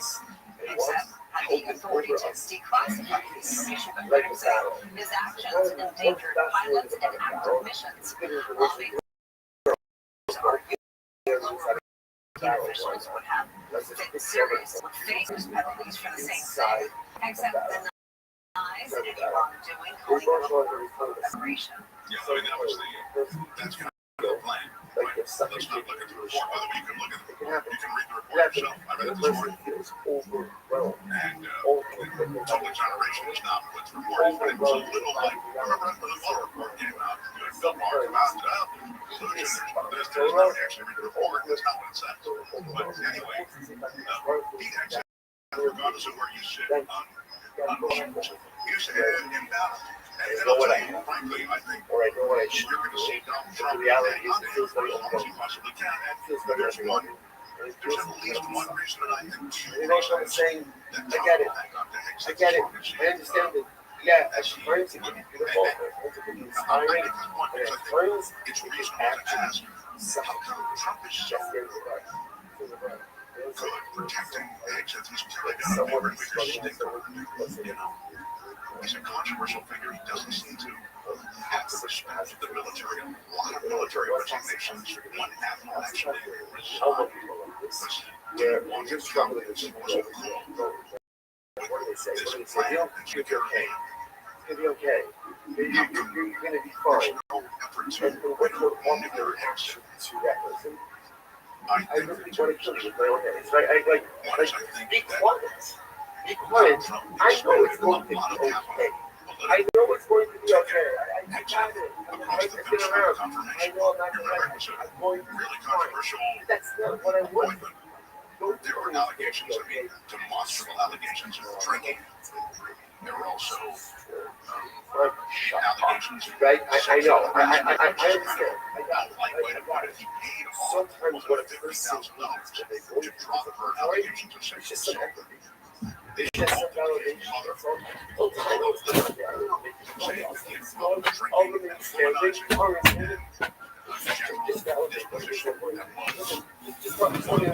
Just tell me. It must be really hard. Or I'm so sorry for this particular. And then it becomes a comedy show. Yeah. It's actually great. Actually, my hair took one of the more funner runs in Florida. It really is, dude. And Brian Spina is my boy, Captain. Owns that place. I've been doing that club for years, maybe more. And then the Tacoma Comedy Clubs, those like the Bricktown, I think they're Brickworks, right? Best screen room stocks in the game. That's right. Tacoma Comedy, I'll be there December 31st, January 1st for New Year's, Tacoma Comedy Club. Then I go to Spokane, January 2nd and 3rd.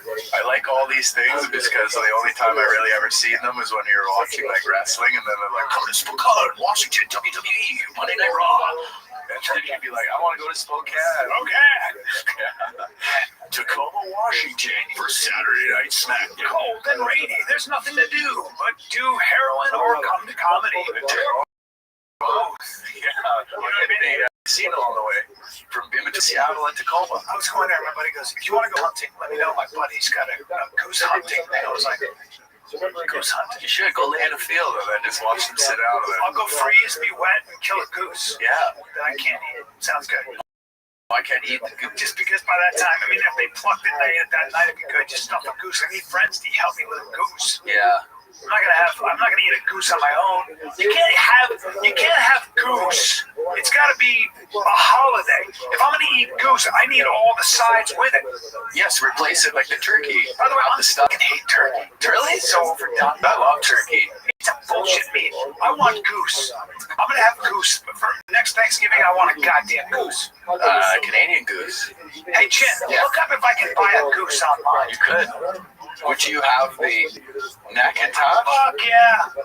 I'll eat a goose right now. I'll punch a goose right in the face. It'd probably be like greasy, like kind of like a duck.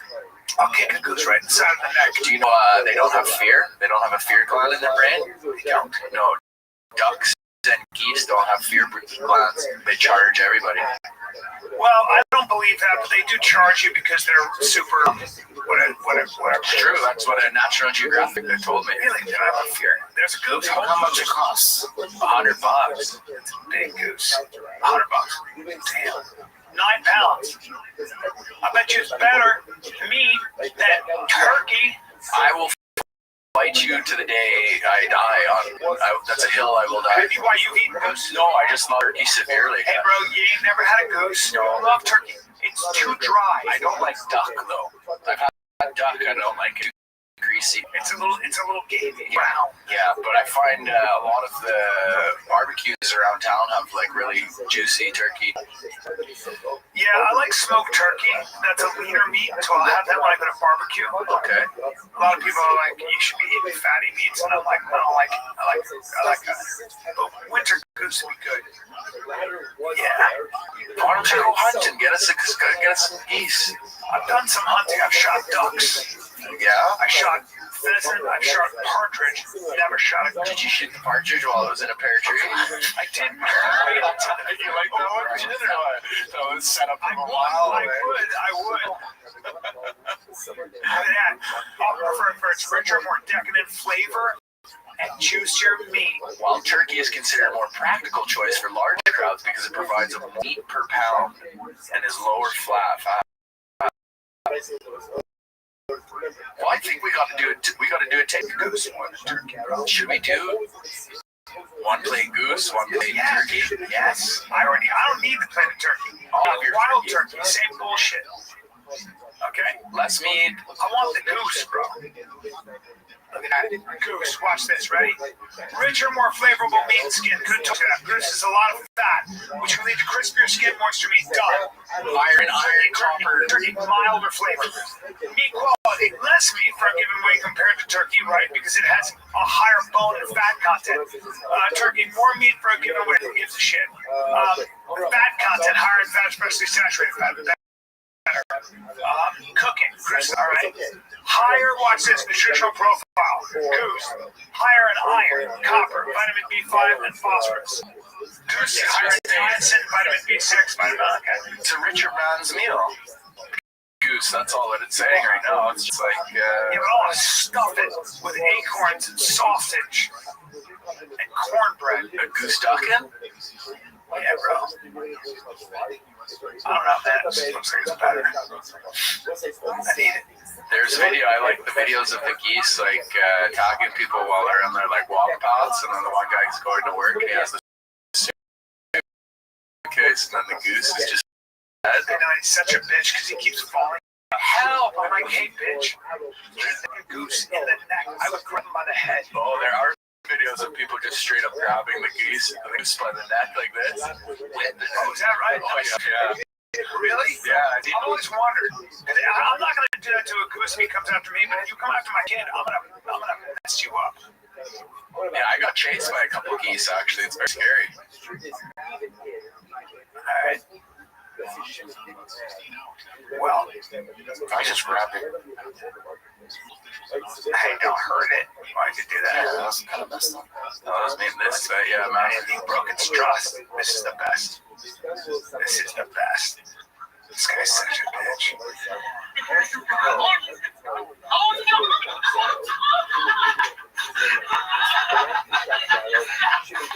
he's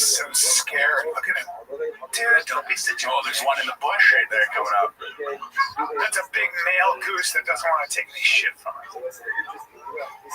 Oh, this is good. Oh, that's great. That goose is flying up at us.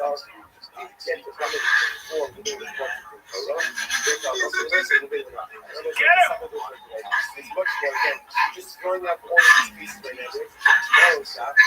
I gotta go to class. Look at the goose chasing. Look. God, that guy looks eminently attackable. So funny, dude. Brutal push kick, too. Yeah, that was not bad. All right. At least he fought back. I wouldn't want to hurt the goose. No, you can't. They're nice little Who's creatures. this guy, man? Fights a goose in front of Target. This looks like he's provoking him. Yeah, don't hurt him, though.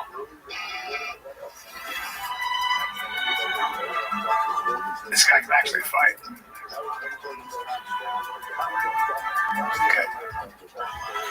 Good. You're like, nice 10 I feel seconds. bad if the guy actually beat him. No. Did either. I've always wanted to hunt. Oh, look at the swan. Look at all the swan. I had turkeys. Wild turkeys attack me. I have it on video. Chased me around the car. It was hilarious. They're scary, and then they hiss, and they get all crazy. That's so funny. I got chased by geese as a kid. We would, That thing is getting deep out of that guy. in Canada, they're like everywhere, right? But it's funny where you see like some newly landed residents will go up to them and like try to like pet them or feed them and stuff, and then the geese just go off on them, and then they're all scared, and you're like, well, man, it's, you know, what are you doing that for? I'll tell you what'll fuck you up. It's an eagle if it wants. Those things can just events for us. You want some? Yeah. Okay. And just for the audience that's watching, I know there's like an empty seat and we're doing a wide, but otherwise we have to. You want me to? Bring it over here. Bring it over. Bring it over. Oh, Min Chop's chair. Yeah, bro. He's a big kid, huh? Big boy, yeah, thick unit. Well, guys, let's see what I have on. I have I'm sorry. As usual, I have underwear that's too classic. I don't think I've ever done this show. I don't think I step outside where I'm not wearing something too classic. It's the fit. It's the way it shape over time. It's the fact that I can get pretty much everything I like, and it's not marked up with anything. It's just clean lines. It's great stuff. It's why True Classic just keeps growing. Okay, they've sold over 25 million shirts. Okay, to 5 million customers. They've got over 200,000 5-star reviews, and that's one of the reasons I just love this company, and I've been wearing it. I became a fan of True Classic when I didn't even know there was such a thing as True Classic, but there was one T-shirt that my buddy Stevie said he liked, and then I got one. He gave me one, or I had one, and it fit me so well. And he would always wear it. It was his favorite T-shirt. And I was like, how do I have a favorite T-shirt? Well, that's the secret. It's just the way it fit. And suddenly I met the CEO and blah, blah, blah. But that's what makes them so good. And I don't care if you're on a holiday budget. The reasonable. And you get the perfect gift. Pretty much everybody in my family's getting a True Classic. Literally. Everybody, my daughter. They make women's clothing. They make kids clothing now. Whether you're shopping for your dad, your brother, your partner, doesn't matter, your kid. You still get the same premium comfort, perfect fit, and they got something for the whole family, which is unbelievable. So you guys have heard me talk about this. By the way, you can get them at Amazon, Target, Costco, Sam's Club. You can go to trueclassic.com/fighter. Grab the perfect gift for everyone on your list. trueclassic.com/fighter. Let's go. Let's take a little break, guys. As you know, I use this stuff, okay, every day. This is Magic Mind Max. I love this so much.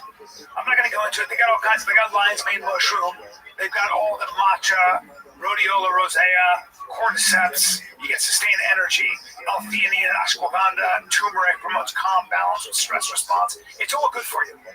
Okay, it's 5 hours of energy. Good for your brain, good for your body. You can choose your caffeine level, by the way. With Max, you get time-release caffeine, which is unbelievable, and L-theanine. for calm energy. I guess it makes it last longer. And Max has 3 times the caffeine the original has, and it's nano-insulated technology, which is what the pharmaceutical companies use. So it's an extended. It releases over time.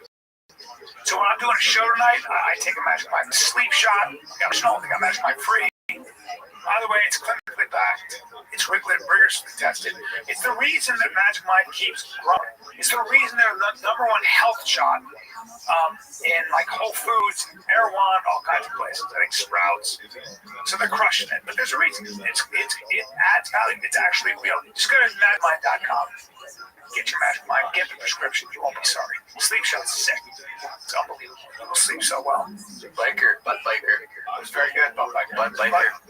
Butt gangster. Gangbusters. I wasn't saying bikers. I was saying gangster. English gangster, based on a true story. The debt collector. Yeah, I can't remember what that was. It was like some kind of a documentary about English gangsters. It's like a vice, right? I just said, I'm gonna fuck this guy right in the ass. The guy started crying.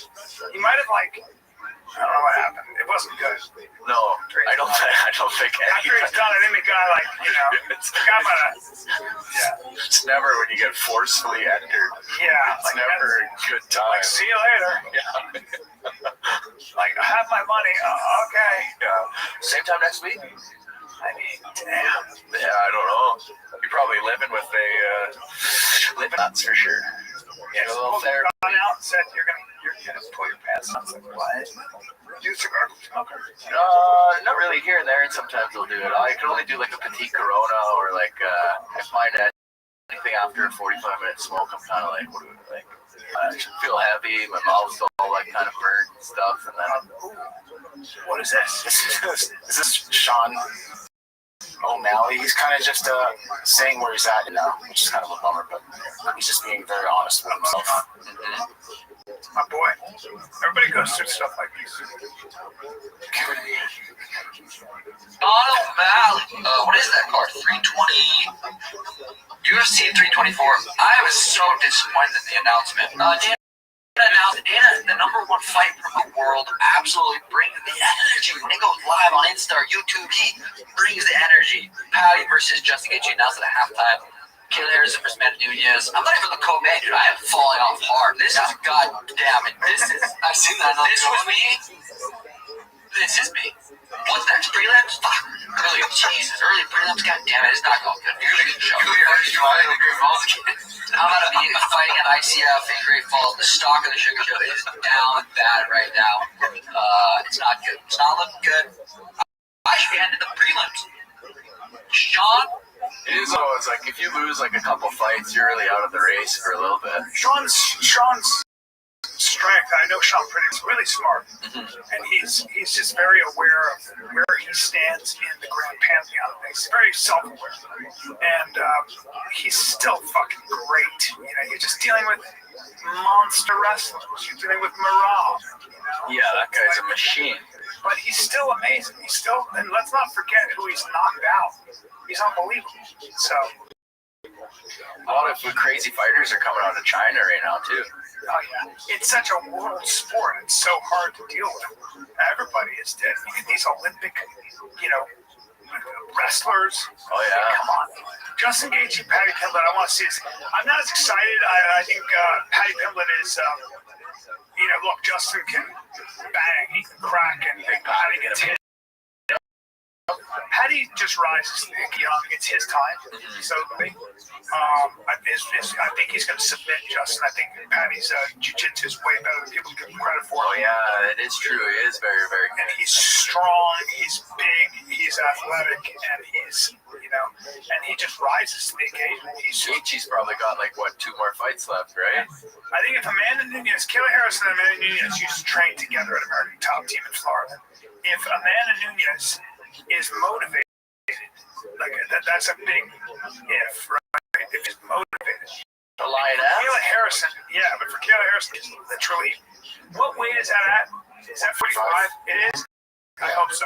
Because 35 is not, she can't, it's hold on. Didn't Nunes retire? It's actually bantamweight shit.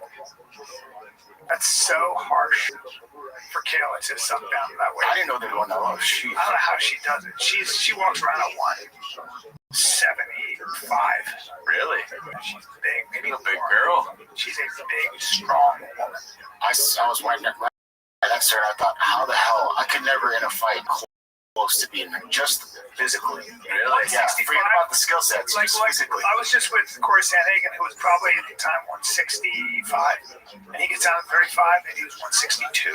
That makes a big difference. When you're 175, and you gotta get down to 35, 40 pounds of weight is a nightmare. That's insane. It's a nightmare. It's so depleting. To be honest, like I don't even think I could be a fighter just on those weight cuts alone. That's like takes a lot of mental fortitude. Umar Nurmagomedov, as good as it gets at 35, a nightmare.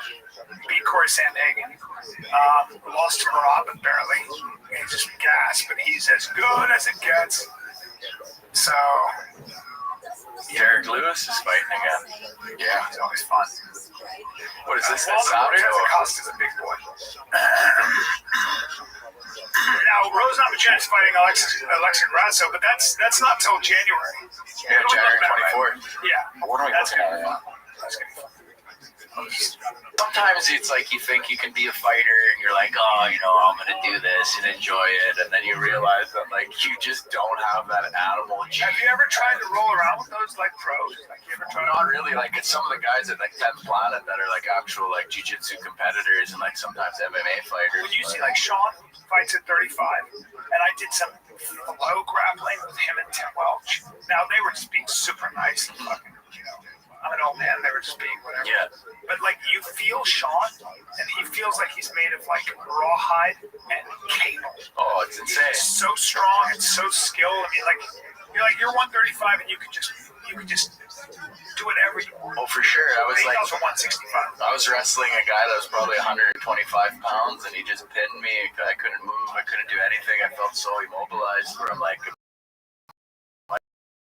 even a man. Yeah, try a guy who's 200 fights. Enjoy that shit. It's kind of, and then you get these like heavyweight rappers, and you're like, oh my, well, the shop. Like, Yeah. When you grab it, you're like, ah, Jesus, it's a different thing. For sure. Even when I shook his hand, I was like, oh my god. But he's like, when you get a guy who's that big and skilled and that strong, you're like, okay. Yeah. Levels. Good night. Levels to the game. Alright, this is anticlimactic, but I know you love this kind of stuff, Blair, so I'm bringing this First of up. all, that looks like that's a Tibetan Mastiff or Kangal. Yep, no. Well, you'll see the kangaroo pop up in a second. And there's a snow leopard that's approaching here. So the dogs are protecting the sheep. That's what people said, but the person that uploaded this is verified. They said it's real. So who knows these days, though. Okay.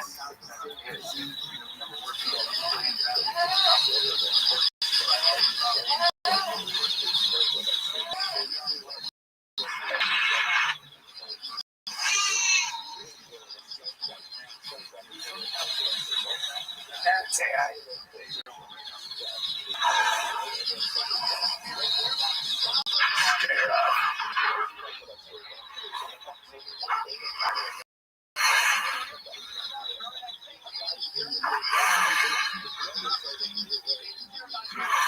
That snow leopard would be in big trouble right now. Oh yeah. Snow leopard would be in big trouble. I don't think that's. I get duped by a lot of dog videos of AI where they like save a baby from like a house fire or whatever. I'm like, oh, look at this good boy. Positive that's AI. So the whoever uploaded says it's not. But you never know. Like I said, you never know these days. I'm getting tricked these days. I'm skeptical. That's not how I so I don't think a snow leopard walks up to prey that way. And it would have, that dog would have smelled or seen it before that, I think. I don't know. It looks like, what's the with the face that's all droopy? Droopy, isn't it? Yeah. Why is the camera on that specific area? There's a lot of questions, but I mean, yeah, if you did own a farm, you would want to see where the sheep sleep. Yeah, your livestock. Yeah. Let me see it again. Let me see this again. Yeah. And it's at nighttime, so that's why it's a little bit, you see like some blurring. But it's a night camera. Okay, so I can tell you already. Do you know why it's AI? Look at the bottom of the feet. See how blurry that shit is? On the cat, right? Yeah. But it's also because it's nighttime. No, it's blurry. The feet are blurry because you have to put the fucking leopard there. That's why. No, it could definitely be AI. Yeah, it's all AI. It's AI. Just creating AI. That dog would come right out. I like how they have those collars. I just actually recently learned about them in the last 2 weeks. The bike collars are on their neck. I thought it was just cool. Just Well, that's a cool thing. more than China, that's what you have Bengal tigers. Yeah. Well, they also wear hats. The tiger's gonna kill any dog you have. Anyway, You think that's AI? to me, if I were to like bet on it, I would say it's AI, but I don't know for a fact. It is. Okay. Simple as Right through it. Just named pretty Adolf yeah. Hitler. This guy's name is actually Adolf Hitler, and he already has a seat in whatever political party he's at. The Apunja constituency. He's going to be reelected, and his name is from the Strong political name, though. Comes from a strong family. Yeah. Strong family. Yeah, I mean, you don't see anybody in Germany named Adolf. Only as I grew up did I understand this man wanted to conquer the whole world. I have nothing to do with any of these things. This weird mustache. A big study came out, micropenis. Yeah. Yeah, the gene of micropenis. Bet he did. Well, he was celibate, you know. What a weirdo. Just kidding. He was terrible mustache. That little weird mustache. He shaved it off because of the gas mask or something that they would put on. Oh, was it? That's it? Yeah. I guess he just kept it. Fashion statement. Yeah, I think he started full mustache, but I'm not sure. Painter. Troubled painter, artist. Yeah. Yeah, there he is. way back. Yeah, he had a full mustache.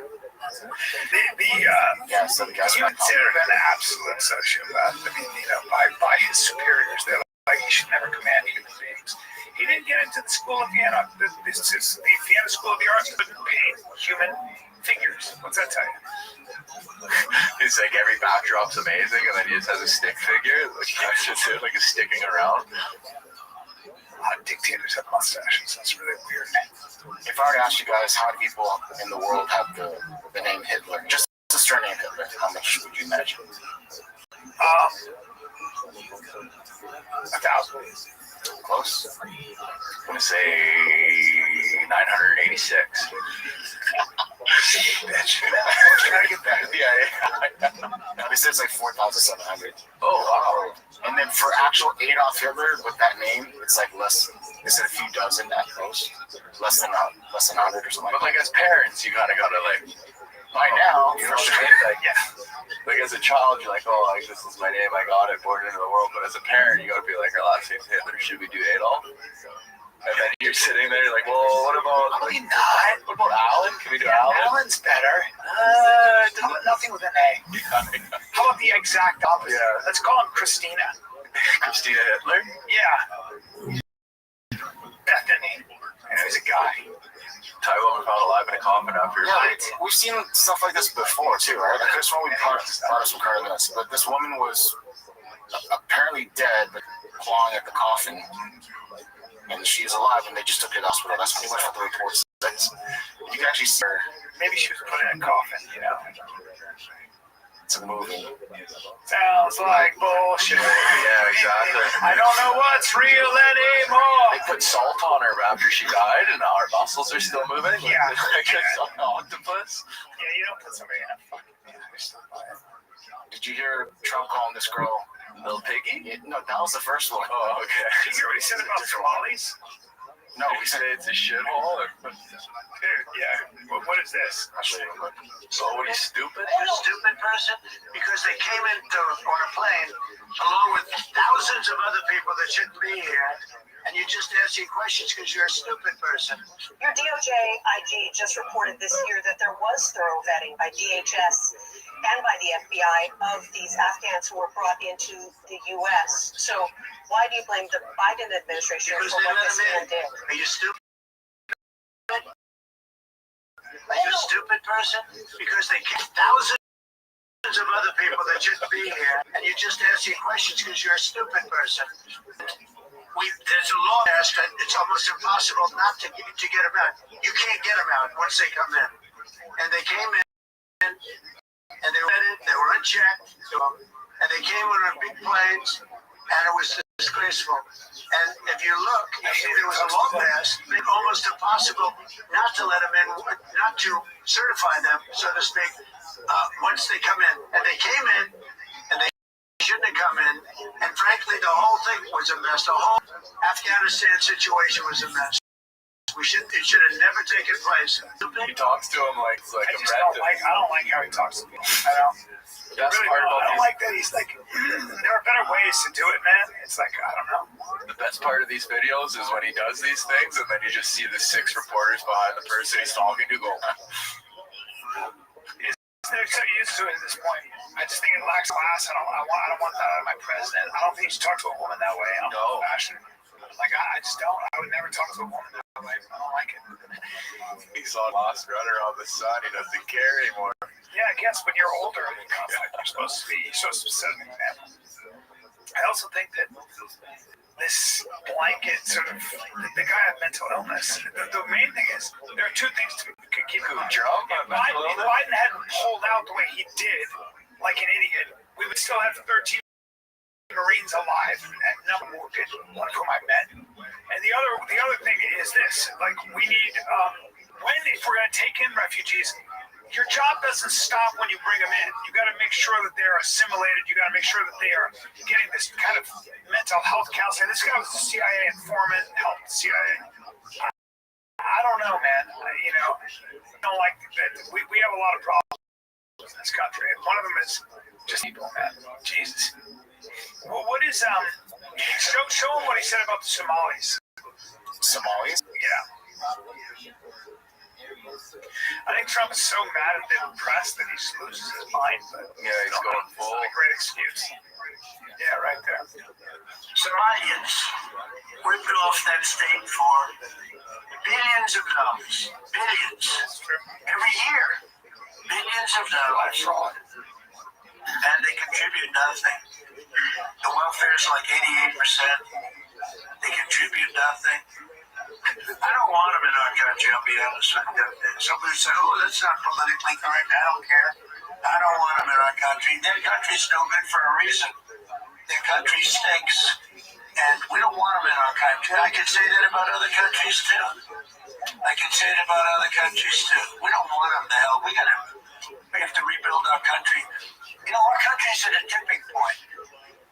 We can go bad. We're at a tipping point. Sounds like every old guy around the fire back home. We can go one way or the other. And we're going to go the wrong way if we keep taking in garbage into our country. Ilhan Omar is garbage. She's garbage. Her friends are garbage. These aren't people that work. These aren't people that say, let's go, come on, let's make this place great. These are people that do nothing but complain. They complain. And from what they got nothing. They came from paradise, and they said paradise. But when they come from hell, and they complain, and do nothing but bitch, we don't want them in our country. Let them go back to where they came from. Sounds like a drunk uncle. Oh, for sure. Sounds like you're a drunk racist uncle. Yeah, he's 6 Lavats in right now. I just wish he wouldn't use words like garbage. Like when I see our president bringing discourse down, maybe I'm old-fashioned. I like the better way to say it, but that's Trump. He doesn't give a shit. And he doesn't give a shit at all now. Well, especially when he's dropping F-bombs on our folks. Too. You don't fuck with America. And then he just doesn't walk off. But some of it, it's like, as a Canadian, you watch it, you're like, you go. Well, you guys could use a little of that. Oh, yes, 100%. Yeah. But it's like, see what the welfare rate is on the Somali the Somali population in Minnesota. I don't think it's 88%. But it is, the thing is that a lot of Somalis that are Muslim, they tend not to assimilate as much anymore. Because this idea of multiculturalism is what it is, but they're also, I'm sure, 58% poverty rate. Unemployment. And 40% unemployment. Wow. Non-participation in the workforce. Whoa. That's a lot. Yeah, that's pretty high. Damn. Yeah, it's funny saying being a portion at 42%. That's not good. Because wasn't there a big, huge thing right now going on with that SNAP thing? Wasn't there? Didn't they freeze it? Super. And what happened was there was major fraud. They had food banks and stuff, and so the Somali community, they were all Somali. They were running major fraud schemes. Okay, stealing billions of dollars. And Tim Walz.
Questions the Pentagon narrative that two survivors from a boat strike were able to return to the fight.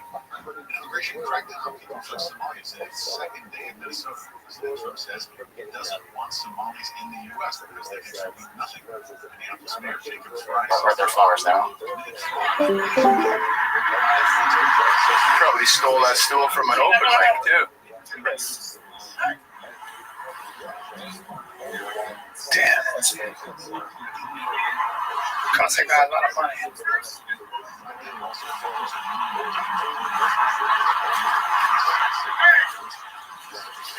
Yeah, you gonna get his ass. Yeah. Let's see what happens here. Yeah, beat him up. There you go. Fuck him up. Fuck him up. Yeah, it's like always like sometimes people do need to get hit. Yeah, he does. Come on, guys. Keep your hands up.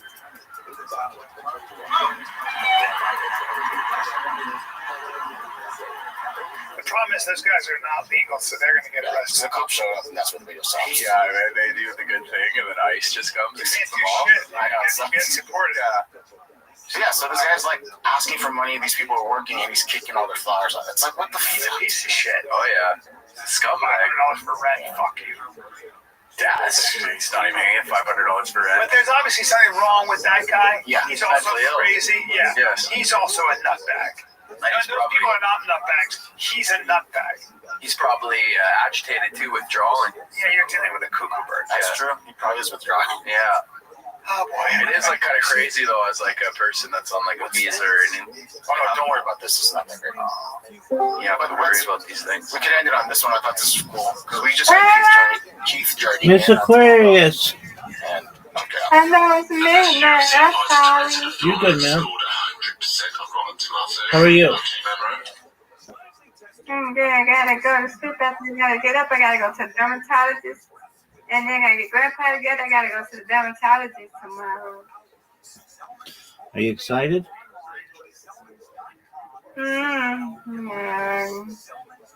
No, not really, but yeah, because my auntie gonna be there and she gotta tell me I got a big spot on my head, so you wanna tell them that, but I don't know. Yeah, it's okay.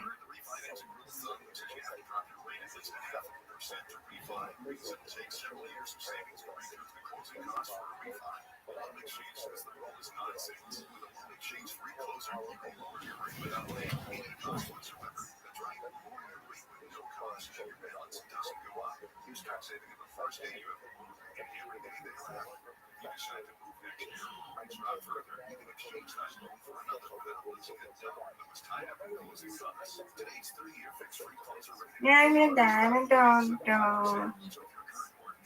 No.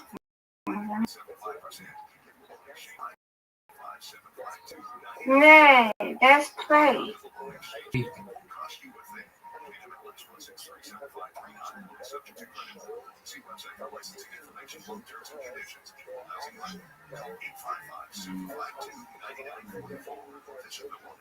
Okay.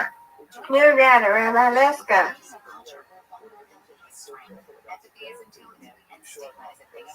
I'm gonna get these let's three. go, Rabbi. I don't even know why they're gonna make me throw this, because guaranteed. Are you serious? That was garbage. Oh, Garbage. Garbage. No one liked it, and it was the worst. Get it. oh. That was perfect. That was amazing. Let's match that. Garbage. Another garbage. Garbage. Well, you tired me. It's okay. Go ahead. Sit. Get it. Oh, and it hit the thing. Garbage. This is big time, Miss Aquarius. Got it.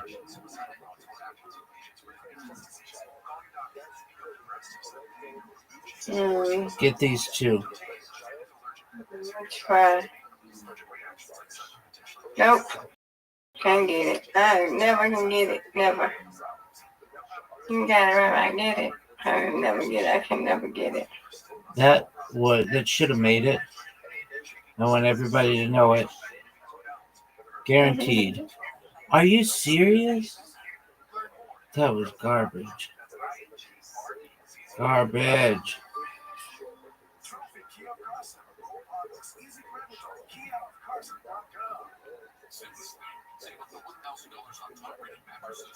All right, you've got this, no doubt. Got it. Yeah, there we go. Saw that spare from a mile away. That was a big spare. All right. I need these two. And my ball keeps curving. Garbage. What in the world? Mr. Aquarius has this. This is a win. Guaranteed. It's over, folks. Got it. Let me do that. Not already. Oh, it's over. Get it. Okay. There's a It's chance. not over. You got this, Rabbi. Come on. You got this. There's a chance. This This needs to be one of the greatest comebacks ever. Yeah, you got it. Come on. Do another one. Oh no, I just lost. Oh, it should not that one. No. No. Yes. Yes. No, you did not. I Don't win. say that. I win. win, You win. I win. You still won. Stop Yes, ma'am. that. No. Yes, ma'am. Yeah. I almost lost. Oh, they want to play much. We're playing much. Who requested me in that? Gojo, probably. Get it.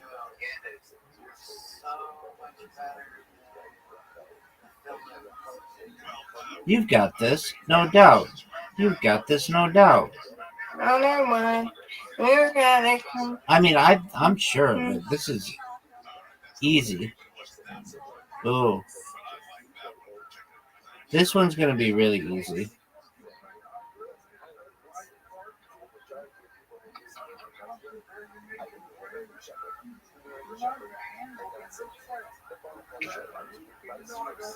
Hey.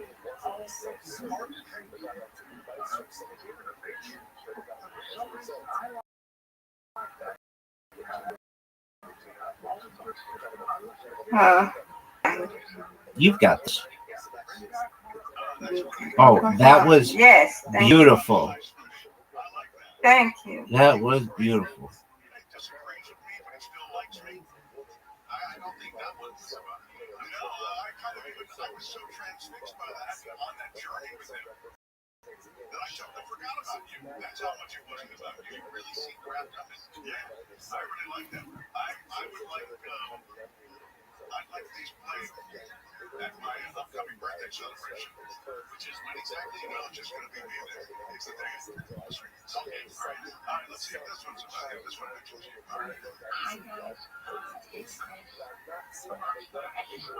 Oh.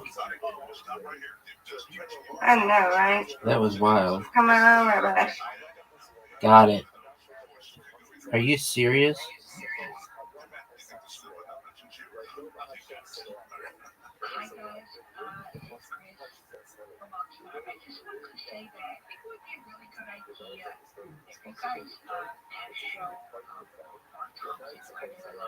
Okay, let's go.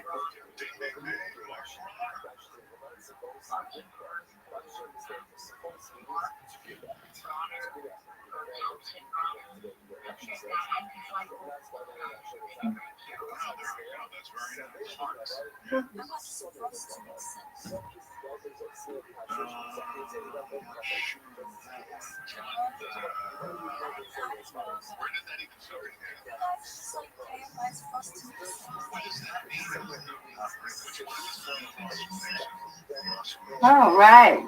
Come on, man. Got it.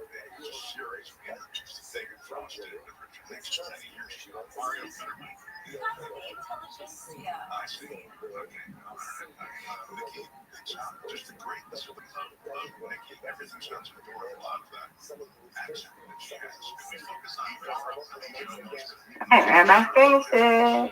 No doubt, Miss Aquarius. Yes. Good job. I'm going. That's right. I'm going for big scores. Yeah. All right, I'm gonna get this one. Got it. Good job. You win, I win. I win. You win. Miss Aquarius. You win, I win. I win, you win. Undefeated in bowling. Undefeated in friendship. Undefeated friendship. Yeah.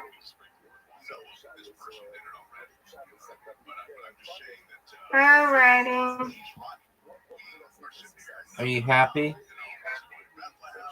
Yes, I'm happy now. Excellent, man.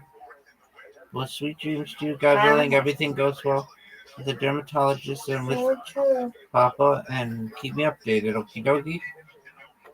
All right, I will. Sure thing when I get back home. If you don't be asleep, I got you. Oh, I'll be asleep. Don't you worry. Okay. Sweet dreams. God willing. Sweet dreams, God willing.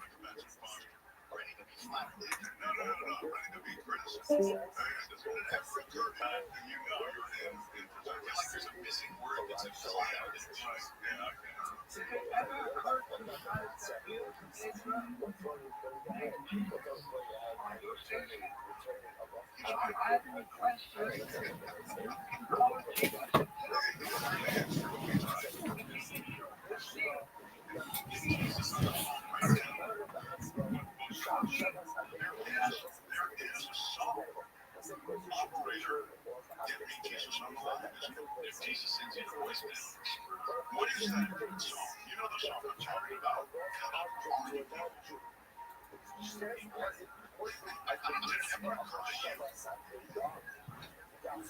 I think it's called Operator. Relationship on the line. I'm sure it is. Yeah. Operating just on the line. Song by the Thomas. But there's also a country version. Anyway, and here's a fun one. I love it when you're on the shore. You need to be on there in a full-time meeting. This hour will be great, but anytime when you want to. Just as long as you're on there full-time. I would say this seems a little self-serving now. I don't think it's complimentary, but I kind of love self-serving. So I really like the way you present it. So, powers that be are listening. If not, play this for them.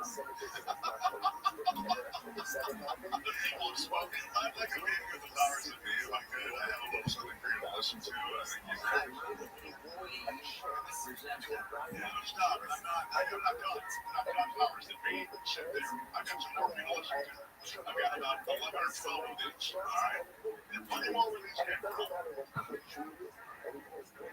Father got a shout out. Nikki, kind of got a shout out. My number one fan. All right, when I come back, I will play the shout out to Nikki. It's my dad. Number one fan. Okay. Thank you. All of them. For your nice comments. A lot of fun. And I very much appreciate it. On my birthday month, it's nice to be lifted up by your love. That's what I always Folks. say. I get your love.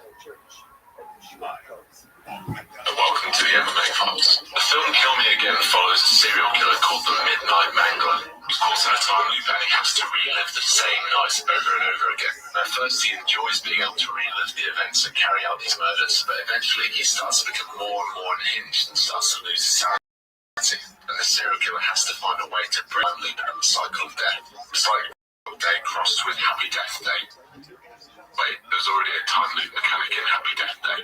It's like Happy Death Day, and it's directed and produced by old school UFC veteran, the Dean of Mean, Keith Jardine. And the thing is, despite him being successful in MMA, with wins over Forrest Griffin and Chuck Liddell, he was never able to make enough money in the sport where he could retire and then ride off into the sunset. So he started branching out into acting. He's got some roles in some big films, so he's been in Crank High Voltage, he's been in Gamer, and he's also been in John Wick and Bird Box.